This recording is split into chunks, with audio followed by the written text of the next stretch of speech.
less than us. Yeah. What is up, everybody? We are live with the IslesHouse, and we're going to be running a mock draft here. So we're going to wait until people start getting in, and we're going to do this. Mark, do you want to pick up the last two, or at least one of them? Vegas or Seattle? We can split it. I'll take Seattle, yeah.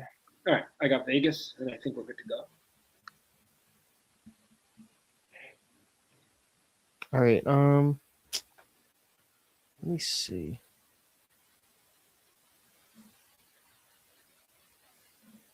We don't know who won the mock yet? Who won the lottery? No.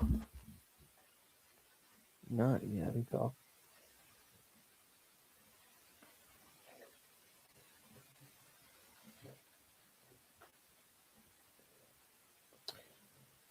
Well, we have 14 viewers on. We're just getting this ready. What's going on, man? How you doing? Did you send it in your Discord too? Yeah, I'll send it. Oh, We're doing remind it, everyone right now. We're spreading the news. Spread the news. We're going to go standard draft and then see this. Okay, so the Islanders did get 3 on this one, and Boston went 6. Again, this was completely randomized. We had no idea what was going to happen after. So sorry about that. I don't think the Isles fans will mind, but we'll see how realistic it is come lottery night, I guess.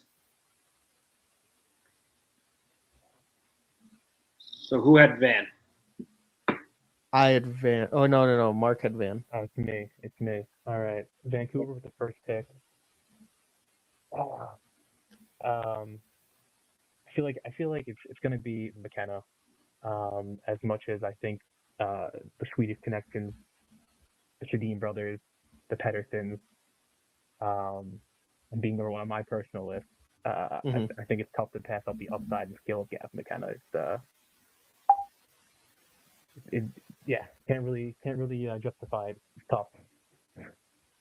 I think it's going to be McKenna. Yeah, I think so. I agree. He's the best prospect in the entire draft. I love me some Stenberg, man. We'll see if the Dom He's loves more of a Stenberg complete too. player. Well, let's see. For Chicago, it's going to be Stenberg. The Blackhawks need an elite forward, and he's just going to be the guy. Him next to either Connor Bedard or Anton Frondel, it's just the perfect fit. But the Islanders now for Rocco. Where are you picking for the Islanders at 3? Yeah, I mean, another miracle. Do you believe in miracles again? New York Islanders. It's so random. So random, but I guess it was meant to be. And I think if this was to somehow happen, one of their biggest needs in the prospect pool, by far, actually, their biggest need is right-handed D. And I think you go Chase Reed here. You don't think twice about it. That's your guy. Schaaf and Chase Reed long-term is actually insane. So you take Reed and run. I know that there'd be questions about Verhoff. I know a lot of people like Carroll's too, and he's rising. Some people might put him above Verhoff now. I know people love Malhotra, but Isles at 3. If they were to go up to 3, I think you got to go Reed. I think the one argument you can make is Verhoff might be a better partner for Schaefer. I agree, but having like 2 guys who can move the puck like Reed and Schaefer is you don't see that too often in the NHL. Yeah, you could kind of run you could go like Makar and Taves type deal as a pair and just say effort and just run both together. Or like that would be fun. Like Harley and Heiskanen. Yeah, exactly. On the same side. Yeah. You could argue it might be better to split them, but I mean, I just think if you were to move up to 3 and you're the Isles, you take the best player, especially if it's a right-handed D, and I think Reed's the best there. So I believe I'm up again with the Flames. I feel like the Flames go center, looking for their franchise center here. I like Malhotra a lot. Maybe this is a hot take, but I do think he's being a little bit overrated at this stage. Like I have him more in the 6, 7, 8 range. I understand why people have him rated higher, but I could 100% see the Flames here just going with Malhotra. So that's going to be my pick for them. Malhotra's having an incredible playoff. I mean, what he does on the ice, he could be a 1C. Like I've been comparing him to like a Dylan Larkin without the speed, but like the hand-eye, the playmaking, the vision, he's just so good. Yeah, and I think But teams are Mark- going to fall in love with him. Yeah, me too. I mean, he's going to be a great interview. Mark, you're up next. Yeah, that would have been my pick for the Rangers. I feel like they're kind of desperate for a center, but with all the D on the board here, I don't know if they quote unquote reach for a guy like Lawrence or Vigo. And I think they go with I think they take Keaton Verhoff here. Big right-hand defenseman, has some offensive pop to him, really solid defensive numbers. The skating is not the best, but I think he's the youngest guy in the draft, one of the youngest guys in the draft class, and he has a lot of room to develop there. And I think they want their sort of like Ryan McDonough sort of replacement. They've been looking for that for a while. Next up, Anybody that gets Verhoff past pick 3 is getting a steal, but there's real conversation that he could even go. He could be on the board at 6. Like he got I can see him falling exposed. a bit, yeah. I think I'm up again here with Boston. Yep, you're up again. So Boston would have the 6th pick, I believe, from Toronto, right, Don? In this situation? Yeah. It says it on there, right? On yours? Yep. Doomsday for Toronto. Yeah, for sure. I mean, it's the worst spot it could fall for them. Isles, remember, this is actually just a coincidence. We did not want the Islanders to get the 3rd spot, but we literally talked about it pre-show. We're like, let's leave them at 13, more realistic. And then they went to 3. Is what it is. Meant to be. Little Don fact: McKenna modeled his game after Nikita Kucherov. Anybody is wondering that? That makes sense. I'm having a tough time with Boston here. They love picking guys who go to Boston College or BU. They love like the local kids, which makes me think like Hemming or Lawrence. They really need a center. I think Lawrence would be a great pick for them. But at the same time, they're a contending team, and getting a guy like Smith who's like pro ready would be a great pickup. So between Smith and Lawrence, I personally, man, I have them like neck and neck in my rankings too. You have Higgins, but then like after that, it's like Kuznetsov. They don't really have any other center prospects to my knowledge. Oh, I'm gonna go Smith. Yeah, I don't think you can let him fall any further. He's the most pro-ready player outside of Stenberg, maybe more than Stenberg. He's dynamic offensively. He's a shutdown physical defenseman. Yeah, I love his style. Huge upside, like, top pair defenseman. Just a great pick there. So you think he's in the NHL next year? He could definitely be. I think if you want him to be, he can be. He played in the Olympics and like stood out, on Latvia's team. I would not be surprised. Yeah, Seattle though. I don't even know if it's possible, but he's one of those guys I'd really love to see go to the NCAA. Like I think that'd be such a good fit for him. But who knows whether that's a thing or not, whether it's a possibility for him. But there's a lot of like a guy in Smith's position. I'd love to see him pick a school and just go play there a year and then sign after. That would be fun. It would be. That would be very fun. And he's definitely ready. I mean, you saw what he did at the World Juniors. Oh, he would. But Mark here. Sure. Oh, go. He'd kill it in the NCAA. Yeah, but my whole thing is he's playing men's league right now. Like he went from Finland to the DEL and like he's been playing it all season. I don't think I don't know. It's a step up in competition, but it's probably a huge step up where like I think he can go right to the NHL and play bottom pair minutes and work his way up the lineup over the course of the season. I don't think that's out of question. But it would be really fun. I think he'd destroy the NCAA. Yeah. So the Seattle Kraken have not picked a defenseman since their inaugural season. Is this where they go? Do they go Carols or Dax and Rudolph? What do you think? I think this is the year they have to, right? At this point, they're not going to take another center. They might go big winger, like if Belch is there and they really like him, but I mean, yeah, I don't really see them taking anybody else. Carroll, Phelps, Shevin here. I'm not as high as everybody else. I think his ceiling is a little bit limited. The offensive game is more quantity than quality in my viewing. Really good defensive player though, very strong physically, and I think that'd be a great pickup for Seattle. They need a defenseman in their system pretty bad. Yeah, and THG Wicht said, "Is it crazy that I would go Carrolls over Smits?" And no, this is a very decisive draft group. I think that Reed kind of has taken a little bit of a front runner race if you're looking at the odds, but Carrolls is just an incredible player. I mean, I know that Central Scouting came out today with their video on their rankings, and they said that he has shades of Makar. And when I watch him, he looks like a Matthew Schaefer light version, and Matthew Schaefer modeled his game after Makar. So there's a chance that there's 4 or even 5 top pair defensemen in this class just on their projection. But I think that Smits right now is more of a physical, like you don't want to play him in a 7-game series type of defenseman, whereas Carrolls is just an effortless skater, so efficient, can close gaps really well, and his shot is just ridiculous. So yeah, you can go Carrolls over Schmitz. So Craig Button had him at 2. What is up, Trevor? Seattle needs a defender. I totally get that. Keep going. I don't know about you guys, and I get like Seattle in this situation needs a defender. I said it before about the Islanders need a defender, but I'm very much a best player available guy, especially top 10, top 15. Like, granted, like Mark and I follow the Islanders the closest, obviously, and they're kind of loaded on the lefty, and their need guys desperately on the right. So, like, I would understand them not going for a left-handed D, but if you're a high enough pick, you just take the best guy and you work the rest out, I think. So, but here's a situation with Seattle where he very well could be the best player available, right? Like, I think he's that talented.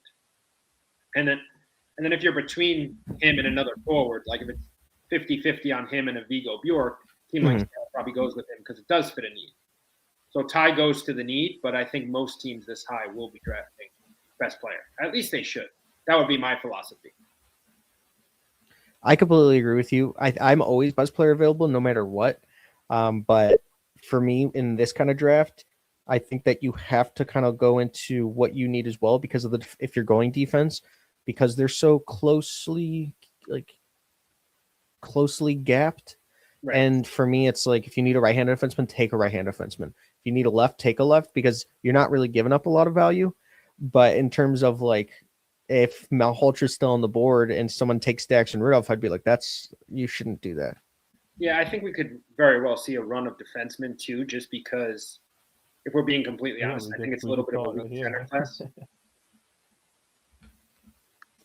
And I'm on the clock with the Jets, and this is always interesting because they have a lot of holes in their prospect pool. But for me, like I feel like Ethan Belchez would just be the best fit. 6'5", 227 pounds. You have that really good shot as well as the playmaking, and he wants to be a power forward. He said he modeled his game after Jamie Benn and the Chuck brothers. So I'm going to go Ethan Belchez here for Winnipeg just to help them retool a little. And they could also use him as a trade piece.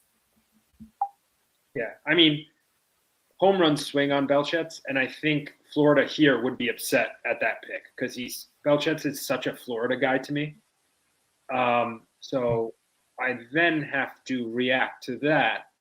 And a guy I see as another Florida Panthers type pick is Oscar Hemming out of BC. Big guy. That's a good one. Still has to grow into his body a little bit weight-wise, but I think they would, be so happy if Hemming fell to them. Hemming's a guy I could see going 6, 7, 8, and then potentially into the early double digits as well. So he's an interesting guy, and I honestly think Florida may not end up with this pick. Like, they're very much a win-now team still, even though they fell off this year. They could make a big trade, and we could see someone else here. But if Florida sticks and picks, I could very much see an Oscar Hemming, especially if Belchez is off the board, because that was going to be my pick if he was here. Yeah, the Sharks are up, so it seems like it's going to be the Panthers pick, or it's like a 1.7% chance that they give that pick up to the Blackhawks. But we've seen 1.7% chances change a franchise, so you never know with Matthew Schaefer. So always interesting, but I do believe that Florida will have a top 10 pick. If they use it, like Rocco said, maybe not. But I could totally see them taking Oscar Hemming. This has actually been my pick all year for them if they've gotten that pick. So he's just big, 6'4", youngest player in the NCAA, was a second semester enrollee into BC, and also you know, Mark was talking about the Boston Bruins loving taking guys in their backyard. Oscar Hemming and James Haggins had really good chemistry at BC this year. So I think that that could be an opportunity for Boston to even trade back I would or not be take Oscar surprised, Hemming yeah. at 6. Yeah. But I'm on the clock with the Sharks, and I think this is going to be the easiest pick of the mock draft other than McKenna and Stenberg, and it's Daxon Rudolph because the Sharks need a right-handed defenseman. Yes, they have Eric Polkamp, but at the same time, they need more. Daxon Rudolph is a two-way defenseman that models his game after Drew Doughty. 78 points in 68 games, 28 goals. He actually led the defenseman in the draft in this range in points, and he's playing on one of the best WHL teams, Prince Albert, with a guy like Braden Coots. So I really do like Daxon Rudolph. If you watched him in the CHL prospect game, he looked like he had eyes in the back of his head during that pass to JP Hurlbert out in front of the net. So just there's so much to love about a guy like Daxon Rudolph, and I think the Sharks are going to have to pick at least one right-handed defenseman, and they could also double dip at pick 17 or 17. All right. What do you guys think about Daxon Rudolph? Good Yeah, pick. if the Islanders don't win the lottery, What's I up? really hope San Jose takes Daxon Rudolph. I know the Islanders need a right-hand defenseman. I don't think he's the answer. I'm really worried about him being like a bust. I think the upside is there. Like, he's a really good offensive zone playmaker. I just don't love his skating, and his defensive game is a little hit or miss at times. To the point where it worries me. What is up, I would love one San true Jose to Zeta? take him. Yeah. No, I totally agree with you. Don, the Shark, they're another one of those teams. You almost feel like they have to go defense. Like best, Yeah. you said best player available before. The Sharks are best defenseman available, I think. Yeah. Unless they trade the 100%. four defenseman, which probably is very possible too, because they're so heavy into looking for these guys to round out their roster. Because I mean, they've been put in positions too. Like last year, they couldn't take a defenseman. They had to kind of take Misa. They were number 2. The dream was Schaefer for them. Obviously, they ended up falling into. And when you're that high, you absolutely can't reach on a guy, especially if he doesn't belong in that spot. So I think. Well, I actually. Go ahead. I wanted to actually ask you guys about this kind of trade. If the Islanders were at 3 or 13 or whatever it is, right? You get the first round pick for the Islanders, and then the Sharks have identified that they want a guy like Keaton Verhoff.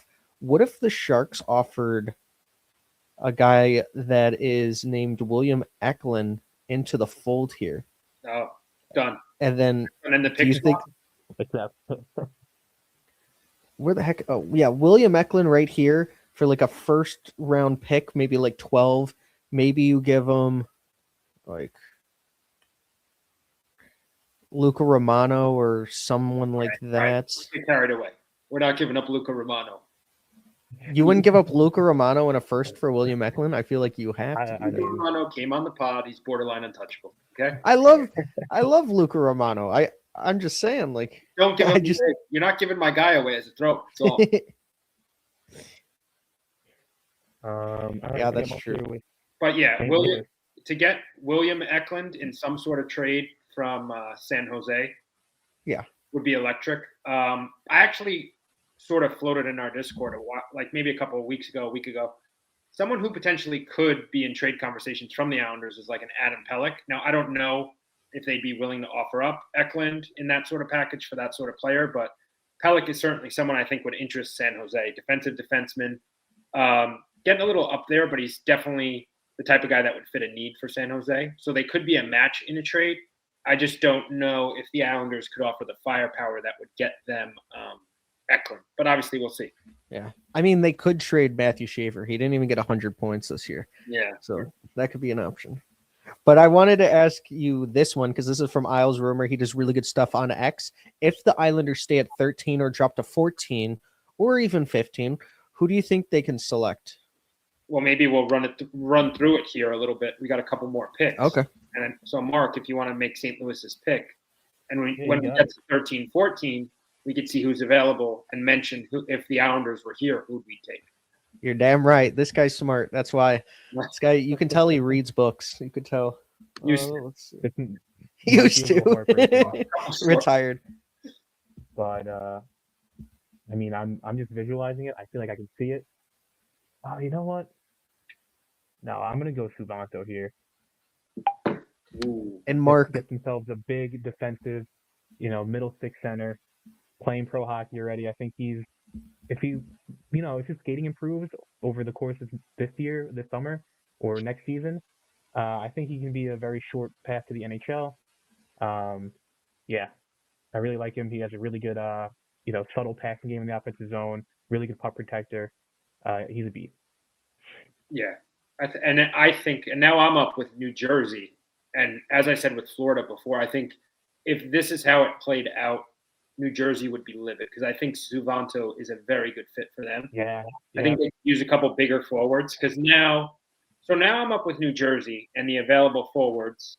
And I like all these guys. But when you look at New Jersey's roster and what they should be drafting, I don't know if any of these three guys are it as far as a roster match in Tynan Lawrence, Vigo Bjork, and Nikita Klepov. And granted, I'm the one preaching best player available. Then I'm complaining I don't have a roster fit for the Devils. But with that being said, I think if you're the Devils here, you're still thrilled if Tynan Lawrence drops. And that's my pick.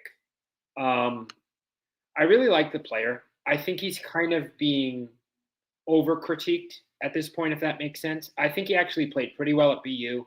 I think maybe because the numbers weren't there a little bit early on, but when you take a step back and look at the big picture, BU was a little bit of a mess this year. Like a number of those guys either went pro or leaving. Yeah, it was a dumpster fire. Yeah, you had Hudson go pro, Eiserman go pro. I think there's one more guy who's out. Did he go to Chicago, Don? Who came to you guys? Boisvert? Yes, Boisvert. Yeah. He went pro. Boisvert, yeah. I think today they announced that Boumediene is transferring. Yep. So a lot going on there. They'll have Caleb Malhotra coming in. It's going to be a really nice 1-2 punch down the middle for them with Malhotra and Lawrence. So I think if you're New Jersey here, you run up, you select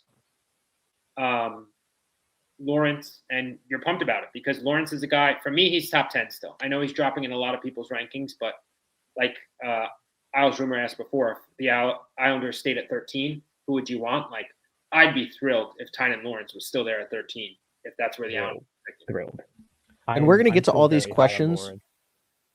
We have a lot of them.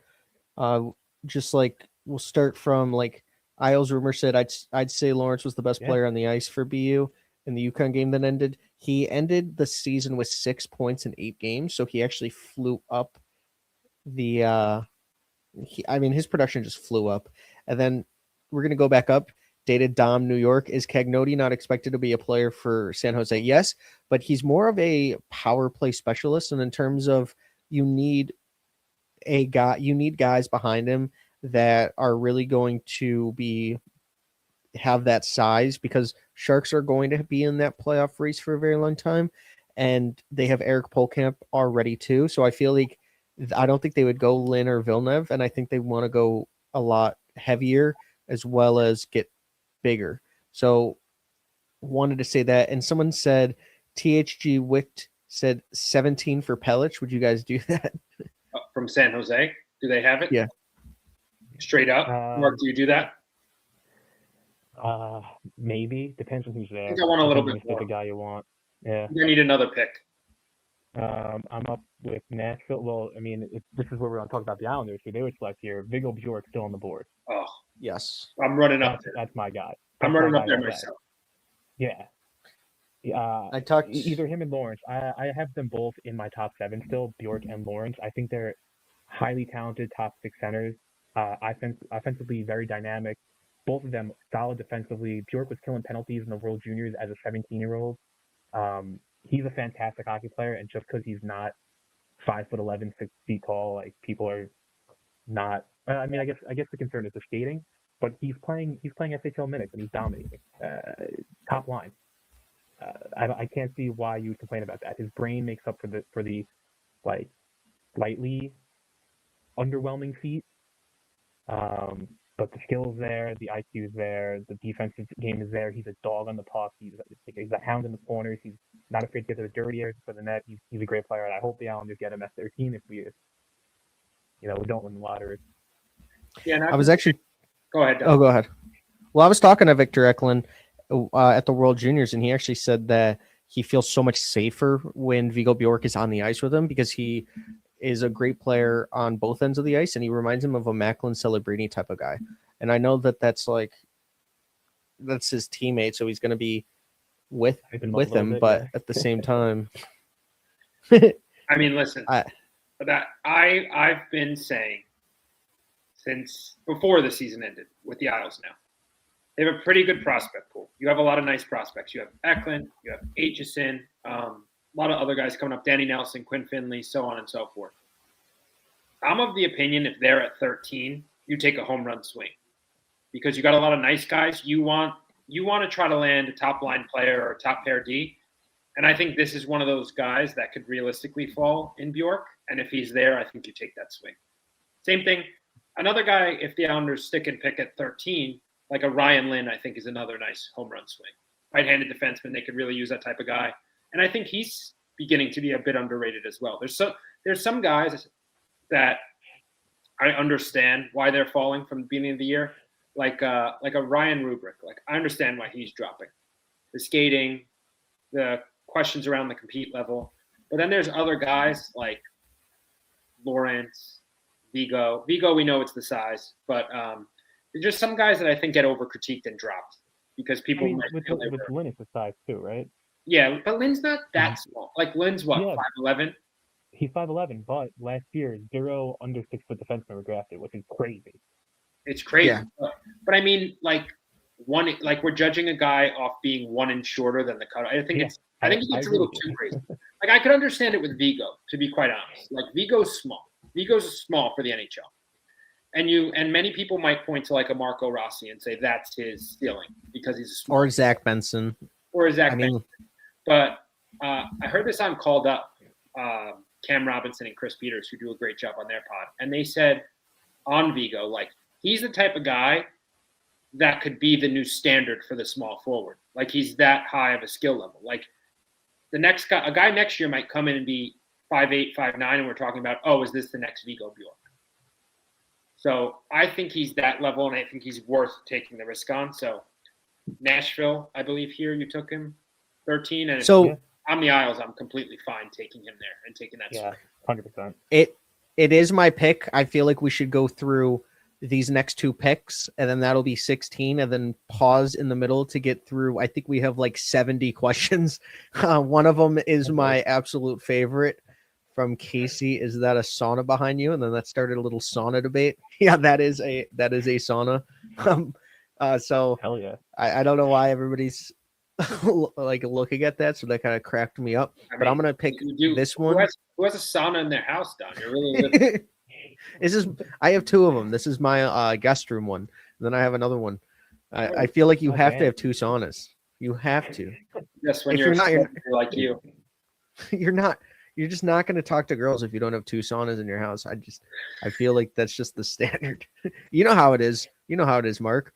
You need at least 2. Yeah, dude. So you need 2 at least.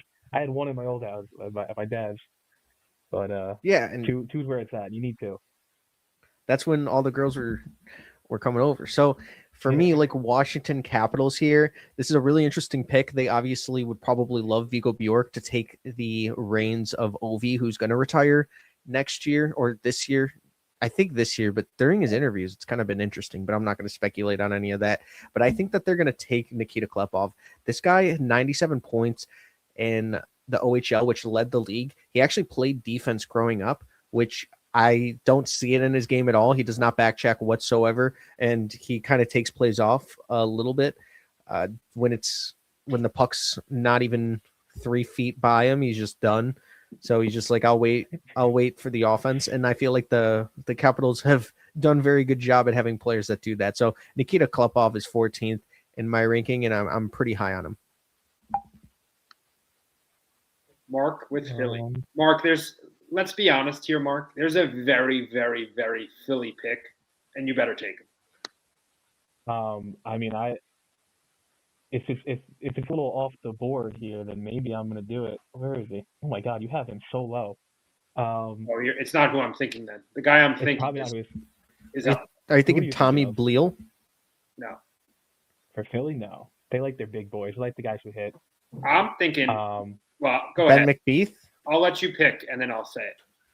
all right. Well, I'm gonna take Malte Gustafsson, who I have in my top 10. He's pushing top 5 for me. I don't like Wow. maybe the offensive game isn't quite there, but he is a stud defensively.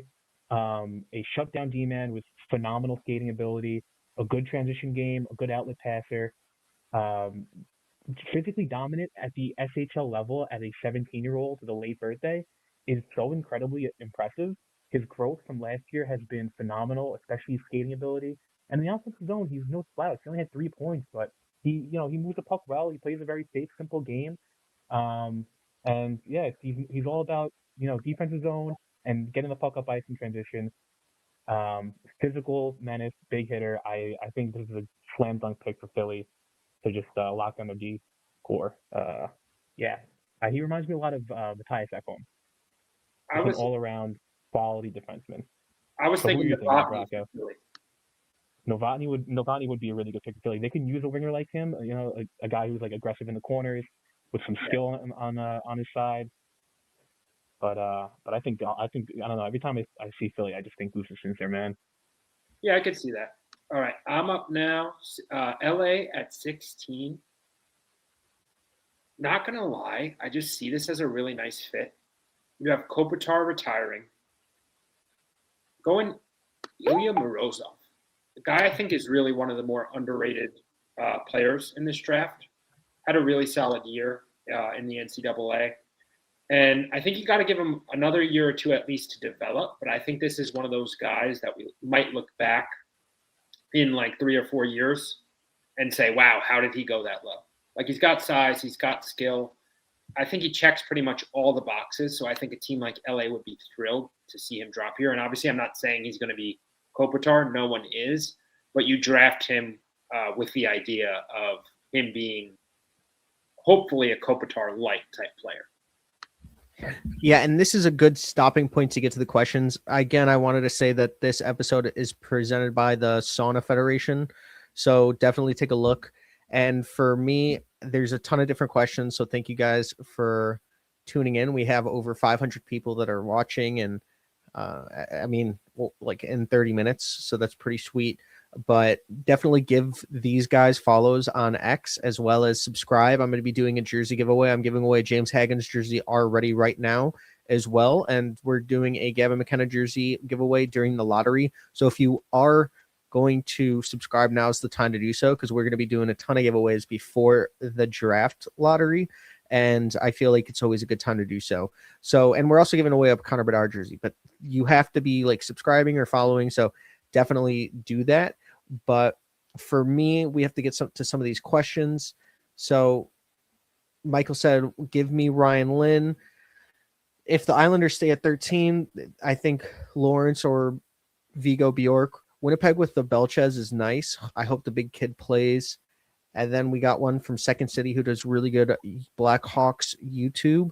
What's up, guys? If the Hawks end up third or fourth, would you rather them trade the pick or keep it? I mean, if you're getting a first as well, going back and going to like 8, then I would do it, because I think you're getting a very similar player. But at the same time, if you're third, I still think Ivar Stenberg could fall to you, or get a guy like Chase Reed or even Carson Carrolls or Caleb Maholtra. I honestly am on the Caleb Maholtra train.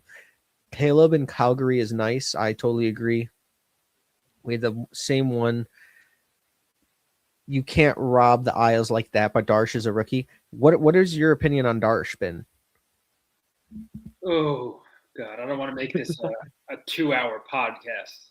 But I'm not ecstatic with him. I think our guy Bartner actually said it well on one of his shows the other day. Like, this past offseason, you make a trade where you move Noah Dobson, you got 2 picks and Emil Heineman. Kind of like a long-term play, right? And I understand the team was playing well. You make the plot deal, which whatever, you're taking on an asset. I didn't love it, but I didn't hate it At least, you get a third back. Then you turn around and you set that third on fire and trade it for Carson Soucy, who literally was apologetic in the end of the season discussions because he played so poorly. You then went beyond that and traded for Braden Shen. And I'm not anti-Braden Shen. I'm anti the philosophy and the thinking behind that move where you give up a first, a third, and a goalie prospect out, albeit like a very so-so goalie prospect in my opinion, and then you dump Jonathan Drouin as well.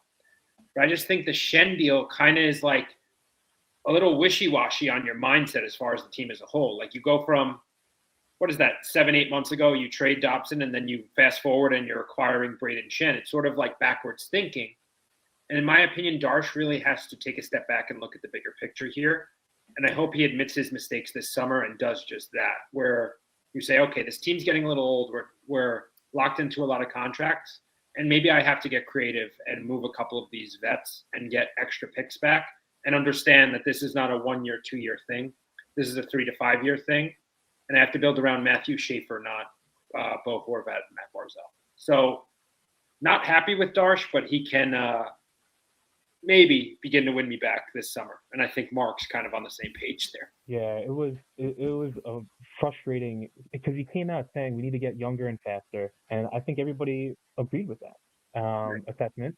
And then just like the team was performing well, Sorokin was having a phenomenal year, Horvat was hot, Barzal's having his best season, Schaefer is the best player of all time, but instead of like acquiring like a bigger fish or just riding it out, we get another middle six center, a guy who's not even like a high end 2C. He's a fine player, but like I don't think he did enough. And it was Soucy was a disaster. Yeah, and it's I think you're right. This all season he needs to get back to that. We need to get younger. We need to get faster. We need to build around Schaefer. And maybe we can contend in a couple of years when Barzal and Horvat are still in their prime. But I think you got to build around Schaefer, build around Eklund, build around these young guys, Richie. Like, what has this love towards Shen been in the NHL? Like, teams love him, and I don't even think he's that former captain. Former captain, He's he like- plays that hard-nosed classic game, He literally mentored Cal Ritchie. He's just washed up now. He's just old and like not as He's not bad. He's not bad. Like I don't think he's a terrible player. Again, I don't think he's a terrible player, but he wasn't the move for the Islanders. He was the move for the Tampa Bay Lightning, the Avalanche, the Minnesota Wild. That's true. Final piece, get you over the top type deal. He wasn't the, let's put him on the Islanders and hope for a couple. It's just, and mind you, we have like a guy like Palmieri coming back. Like it's just too much. It's become a redundant roster, and this was the year where it was supposed to change a little bit. So I think that's many Isles fans' issue with Darsh. So we have a question for the panel by Oscar the Grouch. Why will there never be a goalie drafted number one again? You guys can start on this one. I think the time of development is a big thing. I mean, goalies really don't hit the NHL till they're what's like an early goalie age? 22. I think 22 is even early, right? Yeah, like 5 years, like 3 years earliest, and that's just like for the generational ones. Like think 4, 5, 6, 8 like years, and then like 8 in their prime. I think that's the main thing, right? They're also raw that like you end up getting like if you look at the franchise goalies and where they're picked, it's usually not super high. I don't remember where Vasilevsky is. I want to say Sorokin was a third. I want to say Shesterkin was around the same. Like you look at it, a lot of these guys, you get them later in the draft. And I know a lot of teams. Dustin Wolf was a 7th. Who was the 7th? Dustin Wolf. Yep.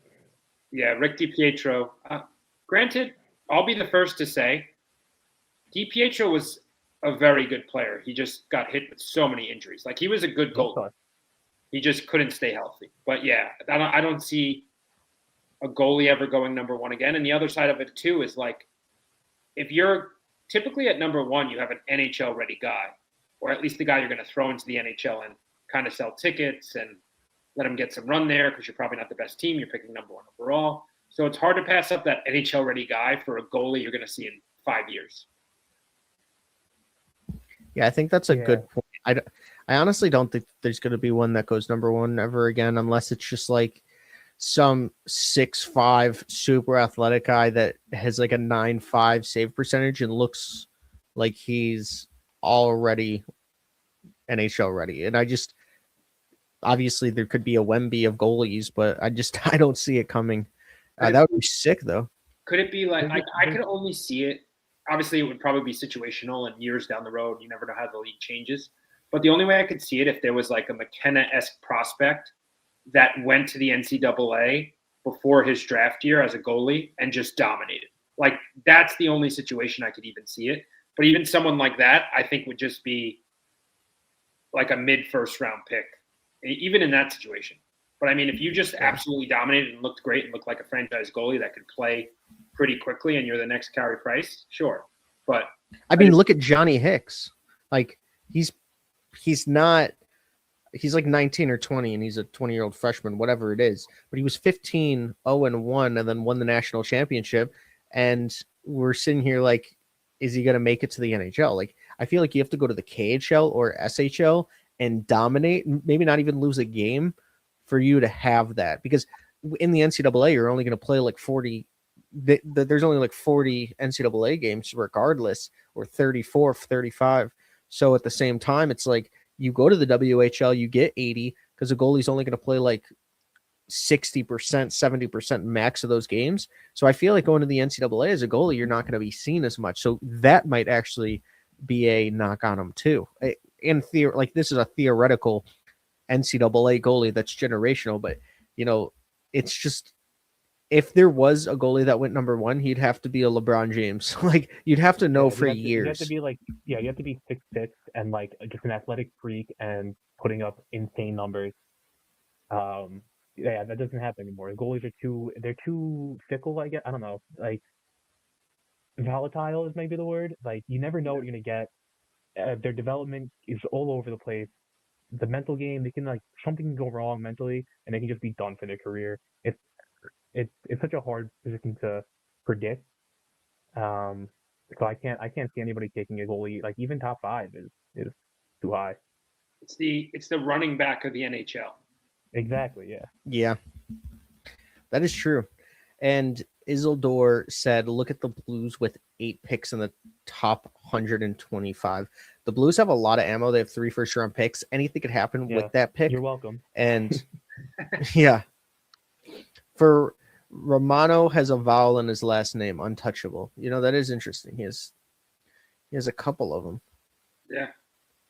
Romano State. This was when I said, I like Romano. I mean, San Jose would be a Pelich's no Dom trade is a list. Pelech stan, so he'll never let us trade him. Chicago 2 in the top 10. I don't think that would work. I mean, I don't think it's going to happen. Bold Savanto over Bjork and Lawrence.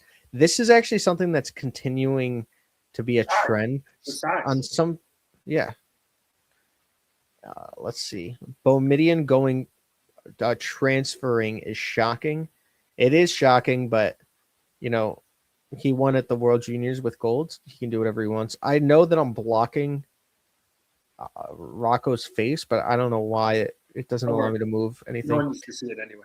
Varlamov had a start in Bridgeport for a story of hope next year. I'd like to see Varley finish up like Grubauer in Seattle did this year as a trooper in the crease. What do you guys think about that? Absolutely love Varley. Like his biggest supporter. He's like the best backup the Isles have ever had, even when he was starter.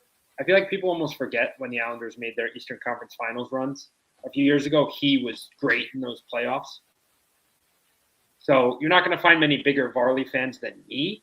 The only thing is, I think it's so risky going to next season trying to name him as your backup. He had double knee replacement and has been working back and didn't play one game this season. Barely didn't even practice that much with the team, here and there. They gave him the start in Bridgeport. Apparently he looked pretty good, but the bottom line is, how can he hold up? I mean, don't forget, we're also going to an 84-game season next year. So there's a couple extra games, and these backups are going to have to play just a little bit more. That's true. And I don't think you could rely on this guy. And listen, I love him. Great Islander. from all accounts, seems to be a great person. But I just don't think if you're the Islanders, you could take that risk. I mean, if you have the cap space, can you carry him and maybe sign someone else, let Varley play in Bridgeport a little bit and see how it all works out? Sure, I guess. But I don't think you could take the chance on him being your full-time backup next year. It's too risky. Yeah, I agree. And I have a question, Rocco. Does Matthew Schaefer eat for free at your restaurant? If he For came life? in, I would not only would he eat for free, I'd hand him a copy of the key. What about Darsh? Darsh could come in and have a slice. Darsh, Schaefer could come in and basically own the place. Darsh, I'd have to sit down with. Yeah. Let's have a little He discussion. can You have to watch eat him. once on me, but he's going to have to hear me out. Love it. I love it. Okay, I'd say Lawrence was the best player on the ice for BU in the UConn game. I actually got to that one. Bjork, for me, is the guy I would want most for the Isles, assuming we stay at 13. Bjork is sick. Like, there's no going around that. Him and Eklund, oof. Quite honestly, anyone who's not an Islander fan should probably hope we don't get him, because I'm going to be so obnoxious if the Islanders get Vigo Bjork. There's going to be a lot of memes. I've been screaming from the rooftops already, don't sleep on Vigo Bjork. So if he comes to the Islanders, I'm going to be very happy. Are you going to the draft? It's in Buffalo. I have a wedding on draft night. So I have a wedding next year on draft night. So I'll be a couple happy surf sides or some sad surf sides. We'll see. And let's see, I do love Villeneuve and Lynn, but Bjork's my guy. That's a pretty small love list. Now, I also have both picks, and that's a bad deal. I think Darsh's hasty moves are going to be well felt in the draft. Is that a sauna behind you? This is when there was a run on sauna questions. Someone found out my location. Bork centering the Djurgården's top line in the playoffs tells you everything you need to know. Seriously. The dog. Sauna would be nice. The Discord question soon? Yeah, can you? The Discord questions now or at the end of our draft? We'll do it at the end. Aitchison's a 5D, in my opinion. Yeah, you know what, Yeah. Don? I know you're super high on Aitchison, but some Isles fans, including Mark and myself, talk about prospects ad nauseum. It's not even healthy. Love it. But, as do you, Don, so you know the deal. But listen, we're Isles fans. We're hoping for the best for Aitchison, but I do have my question marks personally as well. Like, he's got to clean it up a little in the D zone. He's got a couple other things to work on. He put up crazy numbers, but it's a watered down CHL overall, I would say. A lot of it was power play production, and he's not going to be getting that time in the pros with all the guys the Islanders have in their future top six and even defensive core. Like, he's not going to get power play one time, might not even get power play two times. So it's like is the offense really going to be his calling card? Right. And at that point, he just becomes a big hitter, and it's like, that's cool and fine, but he really needs to step up defensively. He's really, the World Juniors really was eye opening. And he's not being challenged at the OHL level. I really hope he is. Well, he's coming over to the AHL next year, right? Yeah. Yeah. It's gonna be on Hamilton. Rocky's a great coach. That is really all about effort and structure, which is what Aitchison needs. So maybe that's going to be great for his development. I really hope it is, because he has the tools. He's athletic. He's a freak. Oh, he's a freak. Yeah. I mean, he's one of those guys, though, like, if he does begin to check those boxes, yeah, you might be ecstatic. I'm not trying to knock Aitchison. I just think he's more raw than people realize. He is, for sure.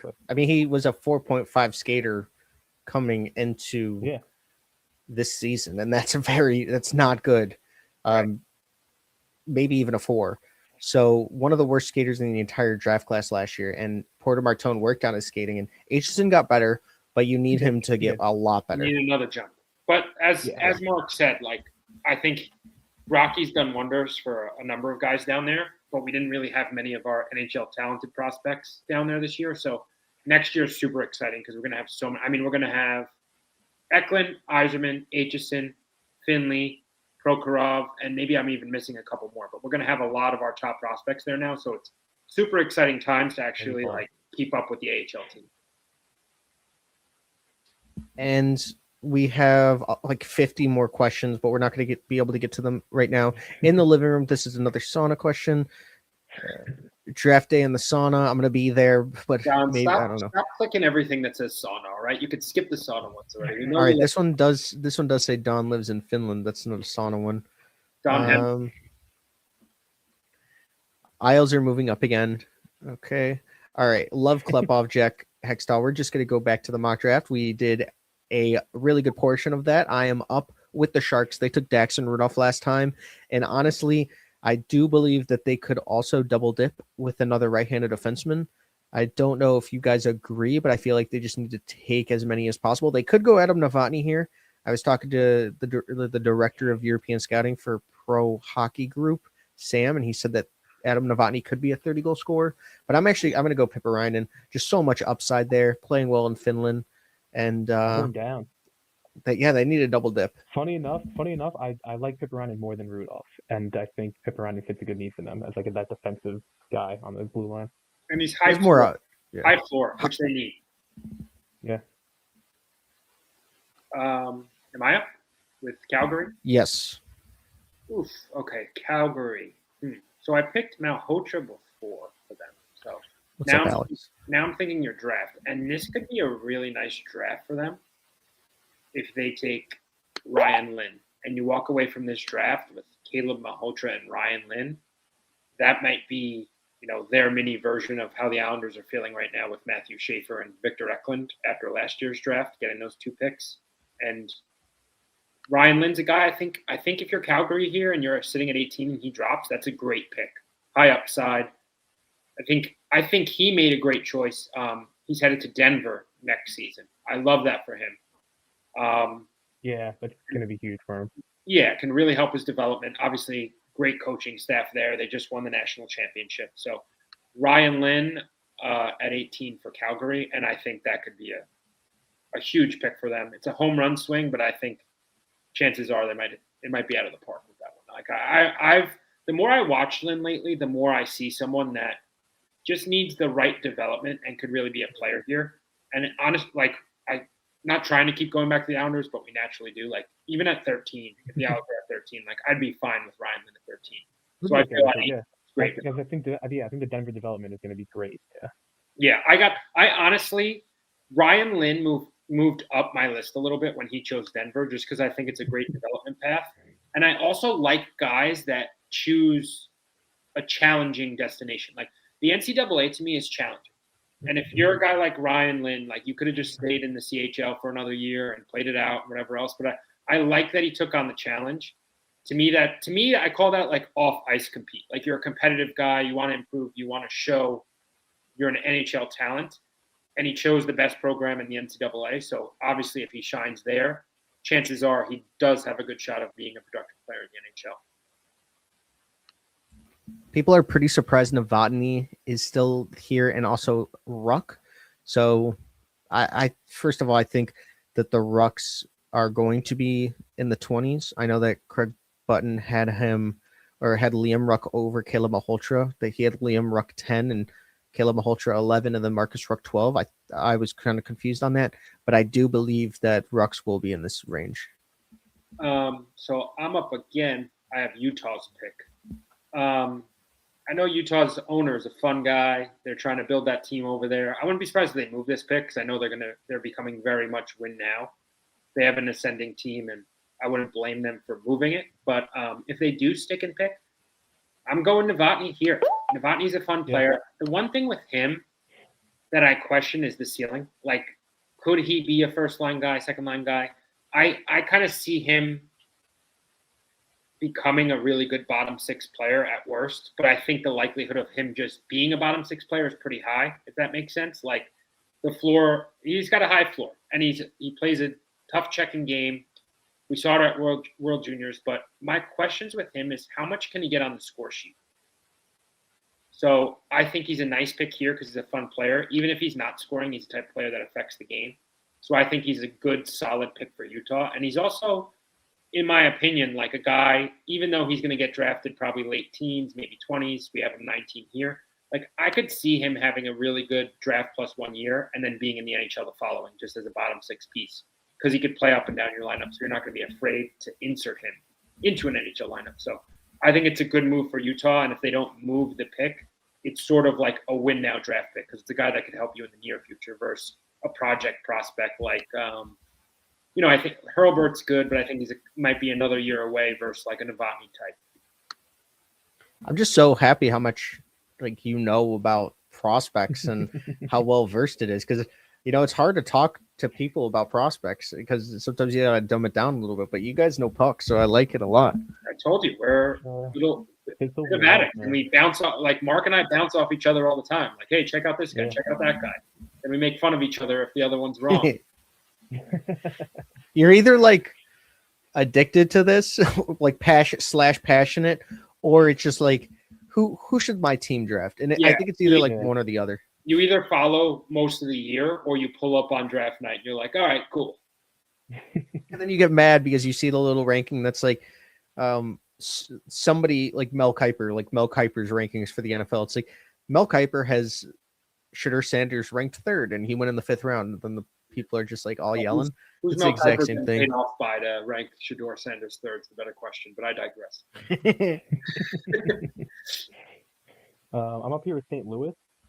Yes. Can you also turn up your mic a tad bit? We got a comment about it. I did. I put it up all the way I could on this app. I need to figure that out for next time. But no worries. Don't worry, guys. We're sending Mark the mic link after this. Yeah. Someone super chat him a mic. Yeah. Thank you. I appreciate that. St. Louis, they got Suvanto earlier in this draft. They got their safe floor, decent upside guy. I feel like they could use a really good offensive defenseman in Villeneuve. I think but I also think that NHL teams are going to be scared to draft him. And William Hoggeson is the type of guy they like, that big, sturdy defensive defenseman. So I'm kind of between them two. But I would go with Villeneuve here, so I'm going to take him. He's super dynamic. He's in the mold of guys like Hudson and Hughes. People kind of nitpick his turnovers a bit, but that's because he's so puck dominant, and that's going to happen. And I don't think he's as bad as defensively as people make him out to be. I get that he didn't improve points wise, but I don't think that's necessarily a big issue because, man, you watch him play, and he just flashes so much dynamic skill, and he's a guy where at this point in the draft, you take a bet on that, and you can end up with the top 5 player in this class. Yeah, really well said. Thank you. Villeneuve, absurdly talented. I mean, he walks the blue line very, very well. And he's 5'11" actually, too. So I was actually surprised to hear that he's 5'11" and not 5'10", because that's just kind of a big deal. And when Central Scouting released their list today, that was sweet. And Mark, you're still up for Boston here. Yeah. And Boston actually got the Leafs pick, and they selected Albert Schmitz. Yeah, and I kind of, there's some guys who I think are better than the guy I might pick here. But just, again, based off of Boston's track record of picking guys out of Boston, Igor Shilov is committed to BU. He's a center, which is a big need for them. He could be their second line guy one day. I'm not as high as him as other people are. I think he's really skill focused and not the biggest effort guy, not great defensively, but he has so much skill. And if he wants to get swing on that, in the late first round, fill a need and pick a BU guy that he can control and work with all season, I think that's a fine pick for Boston there. All right, so I'm up with CBJ. Their coach had a little bit of a crazy rant the other day talking about effort and guys on the team maybe not performing up to their standard. So there are guys here that I really like and you could take a swing on. Now we're at the point where Hurlburt is definitely falling a bit and he could be a steal. Some other guys that were ranked high early, like Rubrick, I'm not super high on Rubrick. I'm passing on him here. A riser that I really like and I could see CBJ liking is my selection here, Wyatt Cullen. I just think plays a mature game, two-way, just getting rave reviews. I want to say it was Wheeler posted today. He had a little bit of a growth spurt as well, grew a couple inches, so that always helps pre-draft. So I'm going to have CBJ selecting Wyatt Cullen, NHL pedigree, obviously. Father was an NHLer, and he plays the game the right way. American-born. I think CBJ falls in love with him and are ecstatic that he slid this far because I do think on draft night he could very well go before. So I have them running to the podium and selecting Wyatt Cullen. And one thing about Wyatt Cullen is his brother Joey Cullen might be like a top 3 pick in the 2028 draft class. This guy is absurd. So if you have not checked out Joey Cullen, please do. That guy just has so much skill. I mean, he could fight for the number 2 pick. I don't know if he would take it away from Schultz, but I mean, that 2028 draft is a far ways away, and that dude is absurd. So that's a really good pick. And I had Scott Wheeler on today, and we were talking Not a big deal. Cullen. What? I said not a big deal. Sorry. I mean, it's not Pretty big deal. like You got Wheeler on. That's a big deal. he's come on a couple of times. I think not a big deal again. I don't think we're on like I think we're on a high buy type of relationship, which is cool. Like I see him, he's like hi, he's like whatever. No, I'm kidding. But yeah, we've had a beer before, and one time a parent's mom came up to us and she was like, "Are you Steve Wheeler?" And she knew who I was, so I don't know. I think that gave me some street cred there. But I love Scott Wheeler. He does awesome work, and he had the Blackhawks ranked number 1 in the prospect pool stuff, so it does not hurt. Islanders, I think, were like 10th or 11th, something like that. But the Islanders have really rebuilt their prospect pool very, very quickly. But I am up with the Habs here, and they just always seem to pick incredibly good talent. You see Zarovsky and Hage are both like 1 and 2 on some people's prospects that are not in the NHL right now, which I'm not that high on Zarovsky as others. But for me, I feel like they could just take the highest defensive upside available. And like, I mean, honestly, they're not going to go right-handed defenseman. Maybe they go William Hawkinson. I've always liked William Hawkinson's game. Kind of reminds me of like a Nicholas Hjalmarsson. So they could end up putting this into their pipeline. They could go GP. What? Can I propose a guy? Yeah. Maddox Dejanay. Yeah, you get the French connection. I mean, he's playing in the queue. That could be an option for sure. Yeah, I think even we're a guy like speaking Nikita. of him a little bit. He's another riser. He is rising. Yeah, Same. He is, and I think the defense is pretty secure for the most part at this point. Would you go him or JP Hurlbert?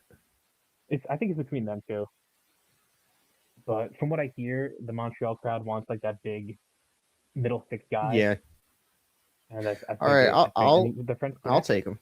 Wow, I can't believe he might go higher. I mean, people are hyping him up big time recently. Mark podcast debut bullying prospect Don into taking the draft pick. So like, you think it's a fun one. Sauna makes him sweat. You should see him around Mark. Jesus. I gotta say, over at McKean's when we were coming out with our top 100, people were really high in him. People were really high in Dejanay. We might see him go in the team during the draft. Like I would not be surprised. Big boy, good shot. Usually goes high. Yeah. Yeah, I think he's going to be a big riser. All right, pits up. I'm a little upset. I made a groan when you picked Wyatt Cullen because I think he's the perfect Kyle Dubas guy. So now I'm at a loss here. No, what about there's someone I really like. He's a home run swing. Like this is. Are you thinking Preston at this point? I still love Preston. I have Preston ranked higher than most. I feel. I have him so high. What do you have? I'm 25th. I'm 25th. I have him 10 or 11 right now. So what's the question? What's up? So what's the question with Pittsburgh? That's the pick. I don't think Kyle Dubas will like him because he does his big flaw is he has like some frustrating decisions at times. He like so does Kyle Dubas. Simple things where you're like, what are you doing? And Dubas likes his smart players, which is why I think he might go like if you want some skill up front, like Elton Hermanson maybe, who's been playing pro hockey, has a really good smart game, very talented player. I don't know if he has that bottom six floor in him, but if he hits the top six player, he can be a really good second liner one day. Maybe like a complimentary piece at top line. I wouldn't be surprised about that. That's where I'm going to go with Pittsburgh. Oh, man, I'm going to run a pick here. Vancouver, I don't need to explain that one. As long as his brother doesn't get picked before the next pick, that's who they're taking. Seattle up next. Sorry, I kind of want to talk about Hermanson or Ruck. So No, take your I have to time. think about this one a little bit. I was going to say, Mark, I'm not trying to bully you like you did Dom, but Bully me. Yeah. this would be a good spot for JP here out of the dub. Seattle, yeah, no, that's a great. That's a good spot for them. I think they need that skill on the forward unit.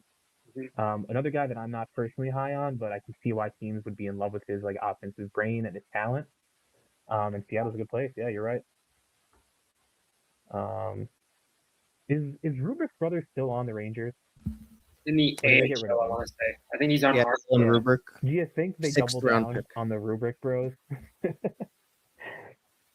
don't draft that well, so they could.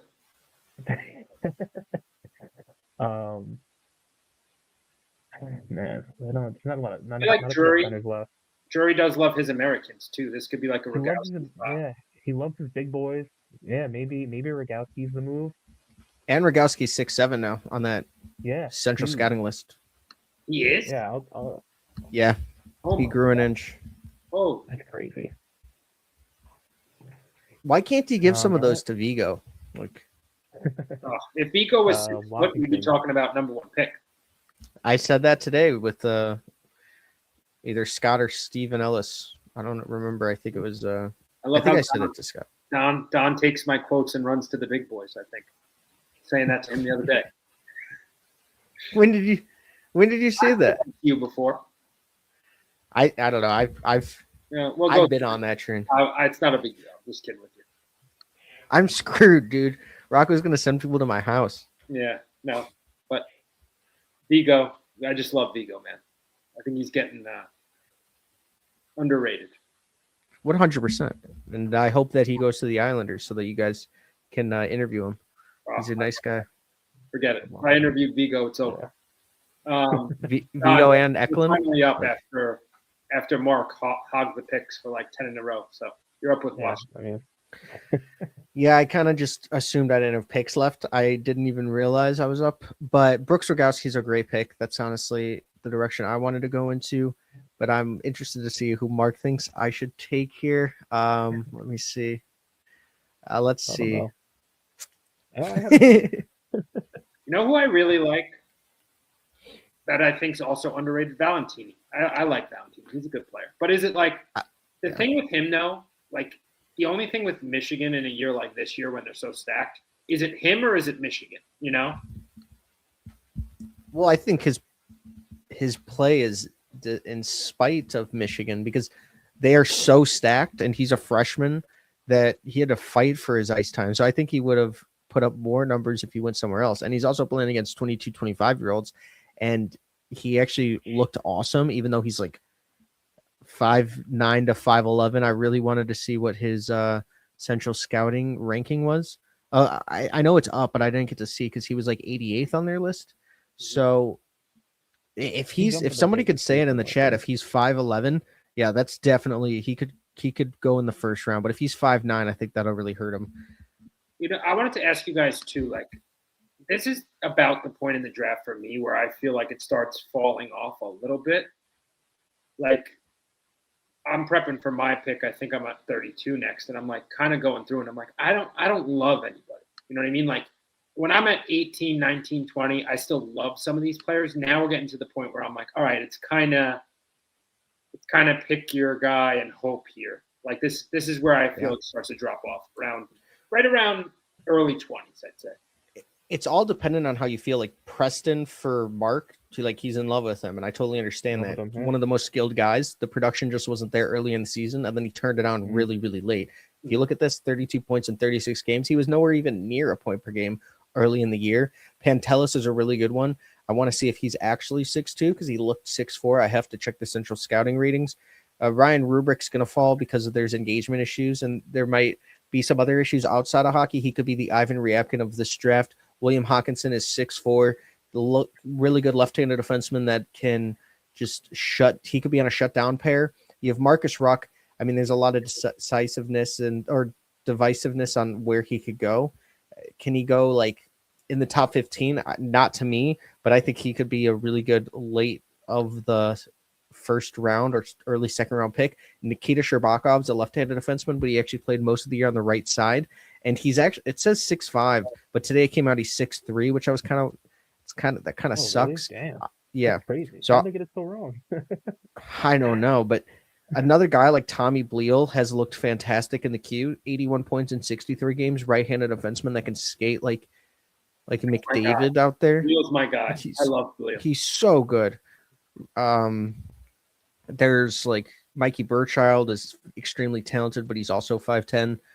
So usually I like picking Wyatt Cullen for the Capitals, but I honestly think I'm gonna go with I think Mathis Preston here. I know we're double dipping with two really skilled elite forwards, without much of a B game, but at the same time, Washington is about to lose a guy that scored like nearly 1,000 goals. So I think they're going to need as much upside as possible.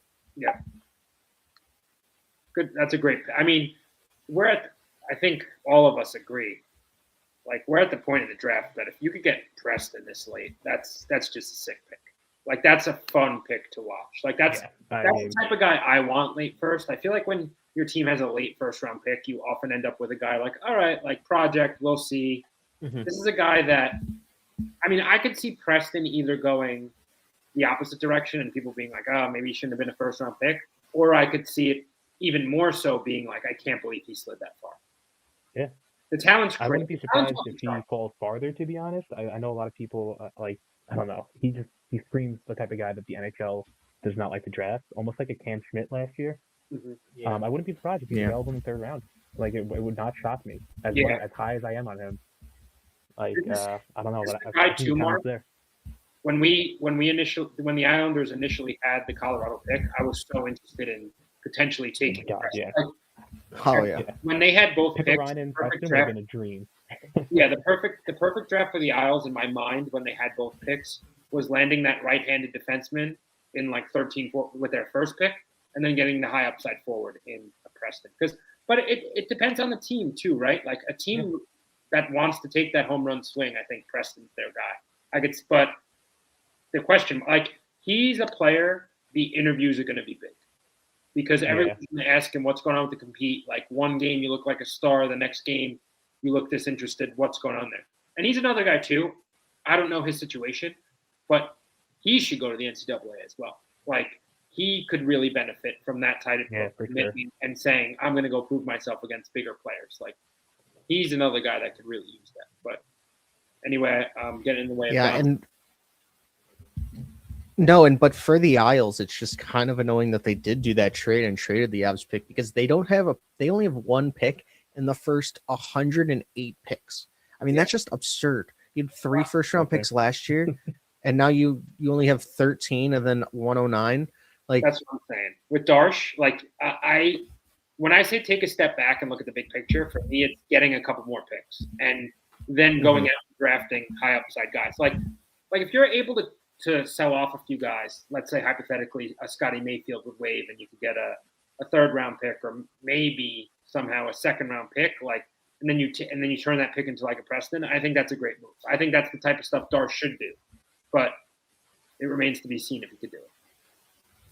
I agree with you there, and I just wanted to do a score update that the Sharks and the Blues won, so I think that does impact the Panthers, if I'm not mistaken. So I think the Panthers will get their pick, right? I think they're locked in on their pick. No, because it's top 10 protected and they're 8. Oh, so that worst they'll be 10, so they'll get the pick. Yeah. I'd rank Florida as the most likely to move, like the most likely team with a high pick to move said pick. It just makes a lot of sense for them. Like, I don't know who's going to be the best player available on the trade market, but whoever that is, like, that could be a Panther just based off this pick. Because if the Panthers start floating the 8th overall pick, you could get a really nice player out of that. Oh yeah, you can get Romanov. Oh yeah. I mean, I don't know what their exact need is, but obviously they're going to turn around and try to win a cup next year. So if the right player is available, I can see it. Or they're just going to draft the closest to NHL ready player they can. I just wanted to get a tweet out, but I want to make sure. Like, they're 8th because San Jose is up 6-1, so that picks out over.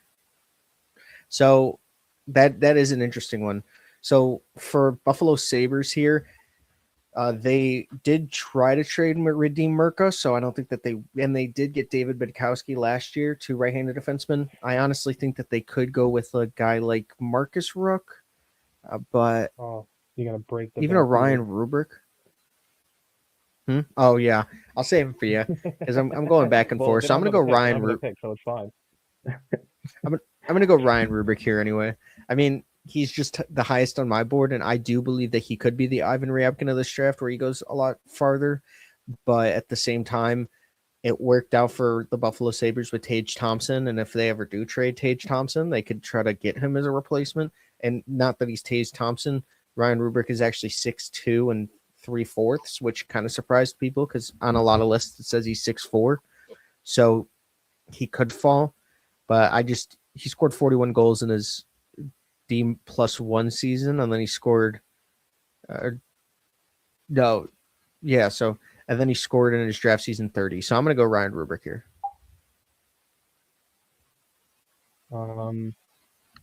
Carolina Hurricanes. Don, I have a bone to pick with you here, buddy. What?